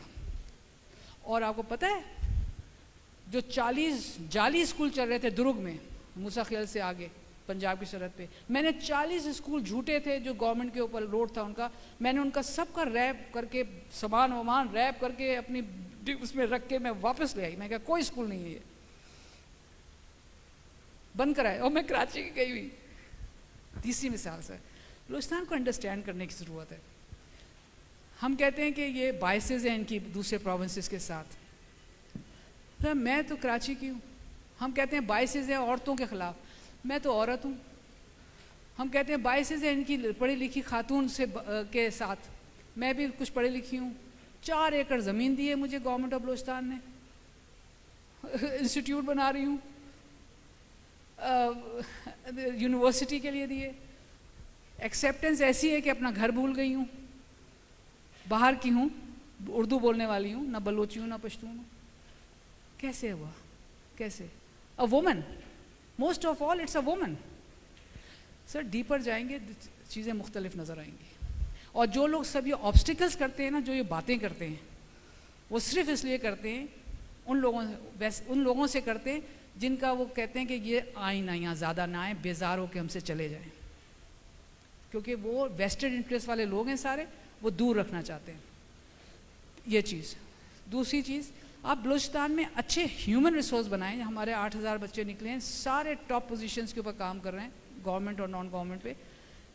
दे will bring the change, they are the change maker. चौथी चीज़ जो है, इनके पॉलिटिशियंस ने इनको फंसाया हुआ है कि ज़मीन के ऊपर, ज़मीन के नीचे जो इनके मादिया, पता नहीं क्या क्या चीज़ें नीचे जो बोलते हैं वो क्या क्या है पता नहीं, उसके ऊपर मर खप रहे हैं। मैं इनसे बोलती हूँ कि ज़मीन के ऊपर जो तुम्हारी जायदाद है, तुम्हारे बच्चे हैं, इनके लिए तो कुछ करो ना, ज़मीन के नीचे वाले के लिए क्यों लगे रहते हो?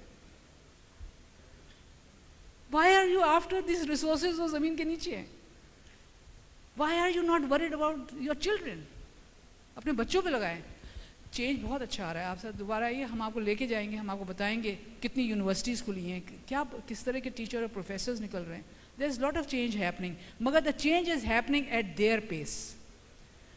जो इस्लामाबाद डिटर्मिन करे, जो पाकिस्तान के बाकी पाकिस्तान डिटर्मिन करे, जो इंटरनेशनल डिटर्मिन करे, उसकी पेस क्यों अपनाएं? वो क्यों अपनाएं? जैसे जैसे आगे आएगी वैसे वैसे चलेंगे। What is the rush?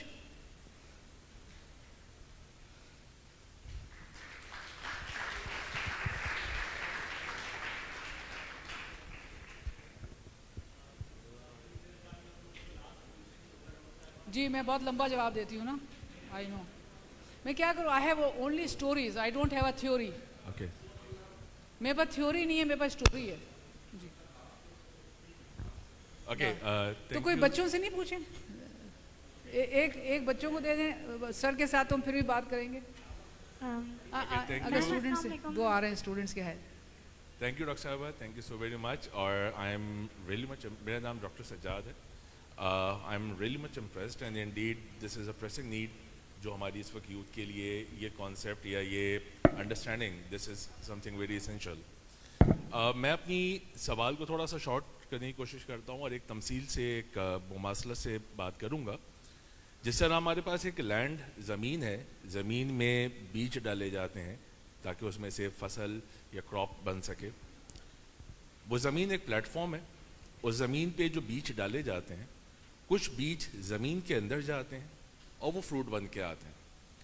कुछ डिस्ट्रैक्शन की वजह से ज़मीन के ऊपर रह जाते हैं जो परिंदों की खुराक बनते हैं।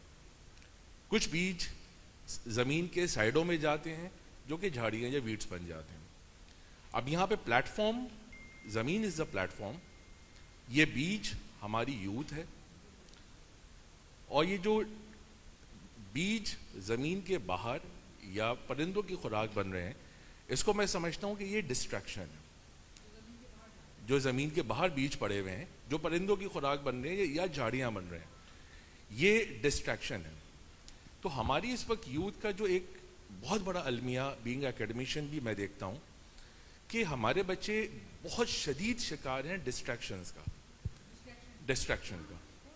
अब being a very learned person, students यहाँ सारे मौजूद हैं, आपकी क्या एक्सपर्ट ओपिनियन होगी कि how to deal with that destruction? ताकि यानी आप बलूचिस्तान में काम कर रही हैं, आपने देखा वहाँ पे बच्चे जिनको ज़मीनों पे काम कर रहे हैं, वो आपने कहा वो आलिम हैं, अपनी फील्ड के आलिम हैं। वो क्यों आलिम हैं? क्योंकि वो डिस्ट्रैक्शंस नहीं है। उनको पता है कि जी मैंने सुबह आके ज़मीन पे काम करना है और इसी को सीखना है।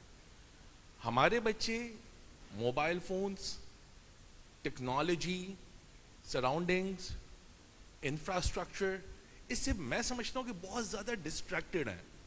किस तरह इनको फोकस किया जाए, इस पे आपकी ओपिनियन रिक्वेस्ट रहता है। Thank you sir. साथ ले लूँ? दो हाथ उठे थे कहीं से। हाँ, पहले इनको ले लेते। सॉरी जी, जी प्लीज़।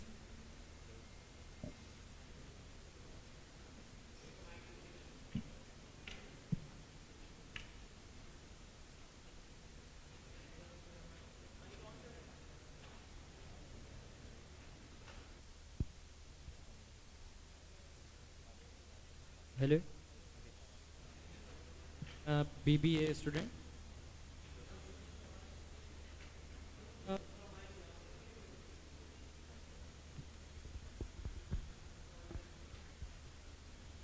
मेरा ये सवाल है कि आपने अपनी स्टोरी जो सुनाई, इतनी ज़्यादा आपने सेक्रीफाइसेस की और आपने डिफरेंट काम किए हैं। आपने एजुकेशन के लिए भी काम किया है और मदद भी की है वहाँ पे।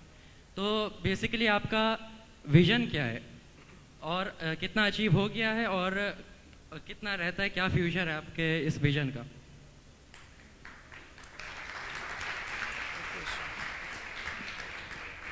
कोई और? जी एक वो था, आप थे जी। यस यस, ख़वातीन, हाँ ख़वातीन। मैं उधर आ जाती हूँ, जल्दी हो जाएगा आपके पास। अस्सलाम वालेकुम मैम। अस्सलाम वालेकुम मैम। मेरा सवाल ये है कि बलूचिस्तान की जो औरतें हैं उनसे उनके स्किल सेट से हम क्या सीख सकते हैं और उनसे अपने स्किल सेट किस तरह से शेयर कर सकते हैं? बहुत अच्छी बात है, बहुत अच्छी बात है आपकी। Thank you.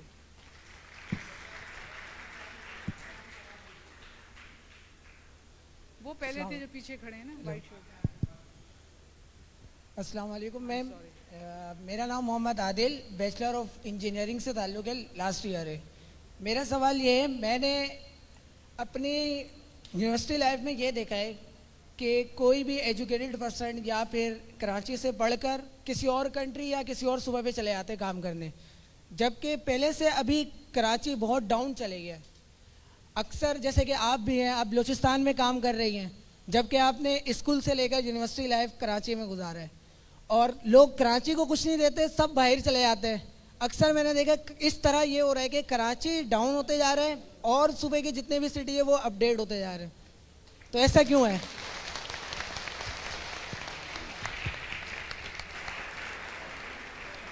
मैम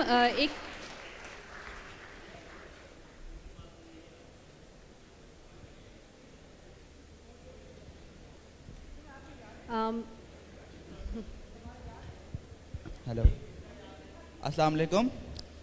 मैम, सबसे पहले तो आपकी स्पीच जो है वो बहुत अच्छी, बहुत मोटिवेटिंग थी।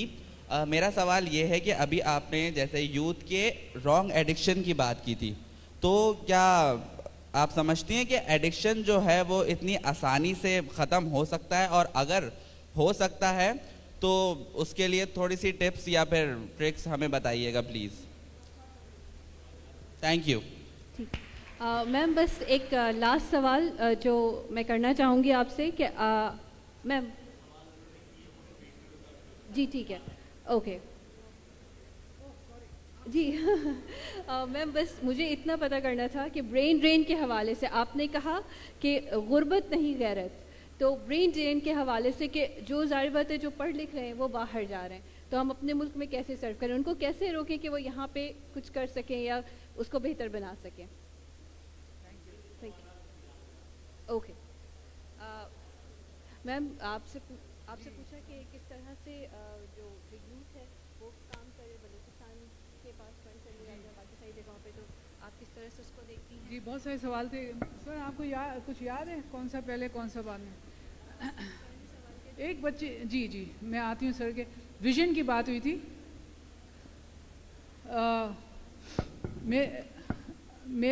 मेरा कुरतुलैन मेरा विजन है क्या?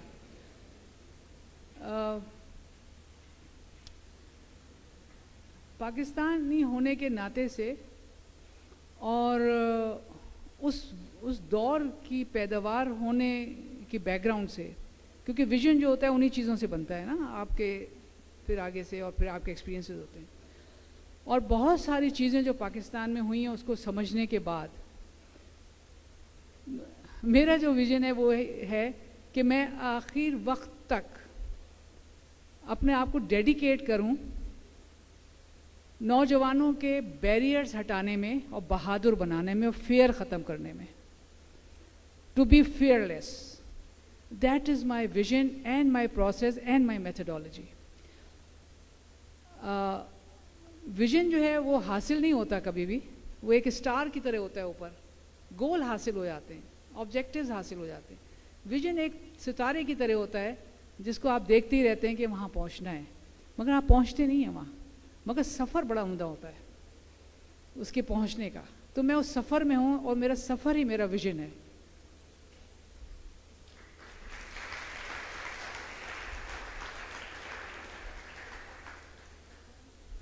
हाँ सर का था।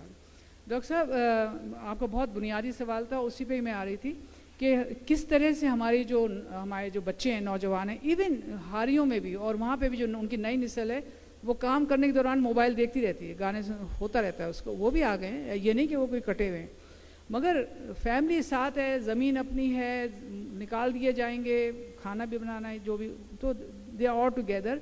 मगर इस प्रोसेस के अंदर 5 साल का भी बच्चा चावल उगाना जानता है, अपना खाना उगाना जानता है, और जहाँ पे भी जाएगा अपना खाना उगा लेगा, भूखा नहीं मरेगा, नौकरियाँ नहीं मांगेगा। तो ये तो इल्म चल रहा है, उनके बिल्ट इन है, इल्म की जो है मेंटरिंग के ज़रिए फैमिली में बिल्ट इन है, तो वहाँ पे भी डिस्ट्रैक्शन है। हम किस तरह से इसको रोक सकते हैं सर? हम क्योंकि वेस्टर्न वर्ल्ड की बात कर रहे हैं और उनके जैसे कैसे हो जाएं, वो डेवलप हो गई है, तो उनके ज़रा सा देखते हैं वहाँ क्या हुआ है। और यूनिवर्सिटी ये है, और यूनिवर्सिटी ऑफन पॉलिसी मेकिंग में भी होती है और लॉ मेकर्स के भी साथ होती है, गवर्नमेंट के साथ। उनके यहाँ क्या होता है, उनके यहाँ आप जाते हैं अपने बच्चे के लिए मोबाइल ख़रीदने, वहाँ पे माँ बाप को एक फॉर्म फिल करना पड़ता है ख़रीदते वक्त। उस फॉर्म में पूरा वो शॉपकीपर को बताते हैं, दुकानदार को, कि ये उम्र है बच्चे की, ये उसका वो है जो माँ बाप का आईडी है और यहाँ पैदा हुआ, जो भी कुछ बच्चे का होता है, वहाँ वो साइन करते हैं कि हाँ ये मेरा बच्चा है और मैं इसका जिम्मेदार हूँ। एज देखते हैं, वो दुकानदार एज देखते हैं, मोबाइल फ़ोन के अंदर चाइल्ड लॉक, अगर वो 5 साल से छोटा बच्चा है, चाइल्ड लॉक, माँ बाप भी नहीं खोल सकते। अगर 5 से 12 बरस का बच्चा है, एडोलेसेंट लॉक, 12 साल से 19 साल तक है टीनेजर्स लॉक, 21 ईयर्स का बच्चा है no lock, no lock at all. ये लॉ हमारे यहाँ तो नहीं है। जो कहने का मतलब ये है कि गवर्नमेंट जो है पता नहीं किन किन चीज़ों में लगी है, लेकिन अपने बच्चों पे क्यों नहीं लगी हुई है? अपने बच्चों के लिए लॉ मेकिंग प्रोटेक्ट क्यों नहीं करती है?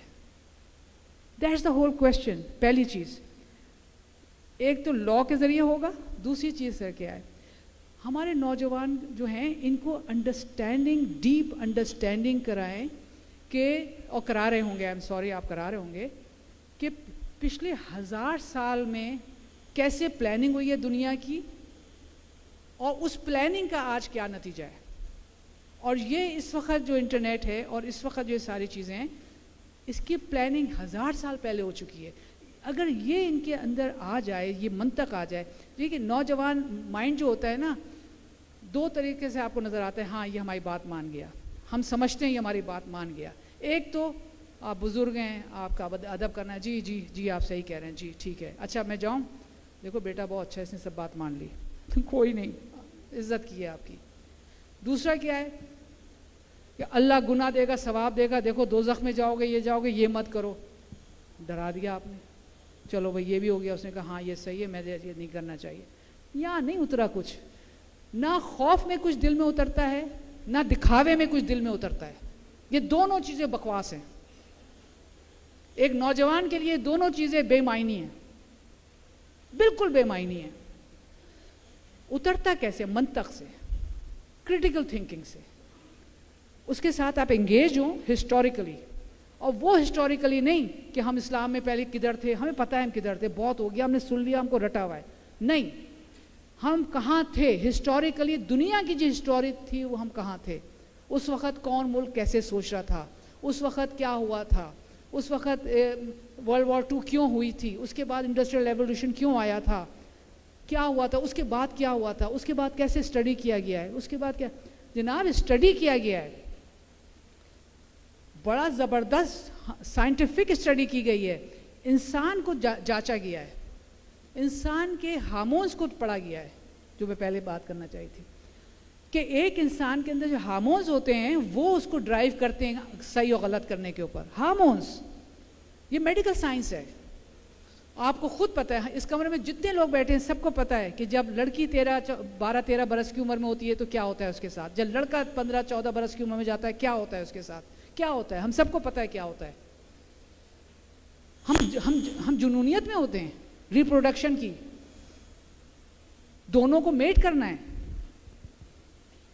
मेल फीमेल को मेटिंग करनी है, हर जानवर मेट करता है, उरूज पे होते हैं ये हार्मोन्स एक दूसरे से मिलने के लिए, मेल फीमेल को मिलने के लिए उरूज पे होते हैं। जुनूनियत, पागलपन, एक एज होती है 12 से लेके 21-22 बरस तक, ये जुनूनी कैफियत है, दोनों में होती है। लड़की को मारा जाता है, पीटा जाता है, चुप बैठो बात नहीं करना, लड़के से कहा जाता है तुम्हें कौन सी लड़की पसंद है, अच्छा ठीक है, तो ये तो अलग चीज़ है ना, लेकिन होता दोनों में बराबर है, बिल्कुल बराबर होता है, एक छुप के करता है, एक सरेआम करता है। अब क्या हुआ, ये इन्होंने स्टडी कर लिया। दूसरा इन्होंने क्या स्टडी किया कि किस मुल्क में ऐसा हो सकता है, किस खित्ते में ऐसा हो सकता है कि ये इनकी तादाद ज़्यादा हो जाए और हम दब जाएं। ये बहुत बड़ी, बहुत ज़्यादा स्पेस, आप इसको पढ़िए, आप देखिए इसको, हमने तो बहुत देखते हैं अपनी यूनिवर्सिटी में स्ट्रैटेजीज जो हैं, उसको जब इन्होंने अंदाज़ा लगा लेते हैं कि इन्होंने, वो लोग कमाल के लोग हैं, वो रिसर्चेस करते हैं, वो ये नहीं कहते हैं सब सही हो जाएगा, अल्लाह मालिक है, इंशाल्लाह हाँ कल आ जाऊँगा मीटिंग पे 9 बजे, आते हैं 12 बजे इंशाल्लाह कह के। ये वो वाले लोग नहीं हैं। ये वो वाले लोग हैं जो रिसर्च पे हैं, टेक्नोलॉजी पे हैं, साइंस पे हैं। उन्होंने स्टडी किया है कि ये मुल्क, ऐसे मुल्क, इनकी अगर इस वक्त 1947 में ये ग्रोथ है और इनका ईमान और ये चीज़ें ऐसी हैं कि बच्चे ज़्यादा पैदा करो अल्लाह ने कहा है, तो इनका फिर इतना ग्राफ होगा और इस ज़माने में इनकी इतनी तादाद होगी पॉपुलेशन की और इतनी इनकी यूथ होगी। यूथ क्योंकि हार्मोनल डायनेमिक्स में पीक पे होता है, तो आप देखिए यूनिवर्सिटियों से रेवोल्यूशन जन्म लेते हैं क्योंकि वो बिल्कुल मतलब पीक पे, परफॉर्मेंस की पीक पे होता है। सारी नई चीज़ें यूथ निकालता है यूनिवर्सिटी से। तमाम जगह चेंजेस यूनिवर्सिटी के स्टूडेंट्स लेके आते हैं। एक मुल्क जिसके अंदर प्रेडिक्शन हो गई है इतना यूथ होगा। The only way to detract sexuality, that is the best way। सांप भी मर गया, लाठी भी नहीं टूटी। इस पे आप डाल दीजिए, फ्लड कर दीजिए, इतना फ्लड कर दीजिए कि वो निकल ही जाए कहीं और जब 22-23 साल की उम्र में जागे, मैं कहाँ था, किधर थी, सारी जिंदगी गुजर गई, मैंने किया क्या। when hormones subsides, बच्चों का, इंस्टीट्यूशंस का, इदारों का काम है 12 साल से लेके 21 साल की उम्र को संभालो कैसे, इनको पालो कैसे। माँ बाप को नहीं पता है। लड़के जो हैं अपनी जबल्लत के दिनों में दोस्तों अहबाबों उल्टे पुल्टे फालतू लोगों से बात करते हैं, बाप से नहीं बात करते, बड़े भाई से बात नहीं करते। लड़कियां जो है दोस्तों से पूछती हैं, अब तो नेट से मालूमात करते हैं, सब गंद बला झूठी बातें, डिट्रैक हो जाते हैं, बीमार हो जाते हैं, गलतियां करते हैं। It's too late, it's just too late. तो सर सर्वेलेंस चाहिए फ्रॉम ऑल एंगल्स, और हम इसके ऊपर अपनी डिबेट रखें, इसको खोलें, इस चीज़ में, इसमें से शर्म वरम निकालें। ये शर्म की बातें नहीं हैं, ये साइंस की बातें हैं। Unless you do not open it up, तो वो यहाँ पे कोने कुदरों में वो फजूलियात जन्म लेंगी जैसे होता है। तो ये सब, मैं तो यही समझती हूँ, this is the only way. Let our youth know what is the history of bringing you to this level. There is a history to it.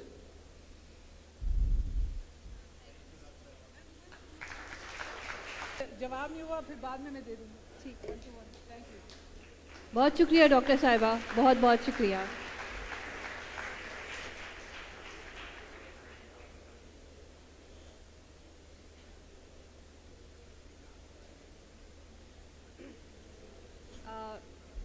मैं चाहूँगी डॉक्टर शम्स, अगर आप हमारे ऑनरेबल गेस्ट को हमारी तरफ से एक छोटा सा नजराना पेश करें।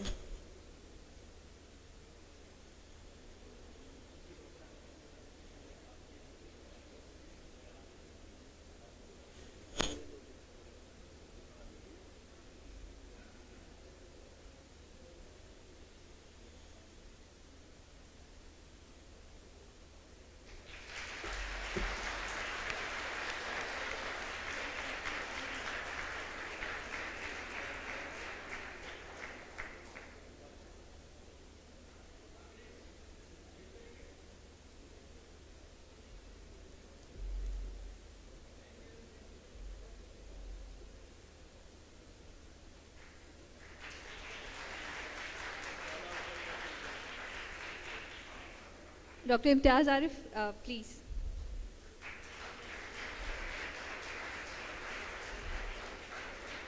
बहुत बहुत शुक्रिया आप लोगों का हमें वक्त देने के लिए, अपना कीमती वक्त निकालने के लिए।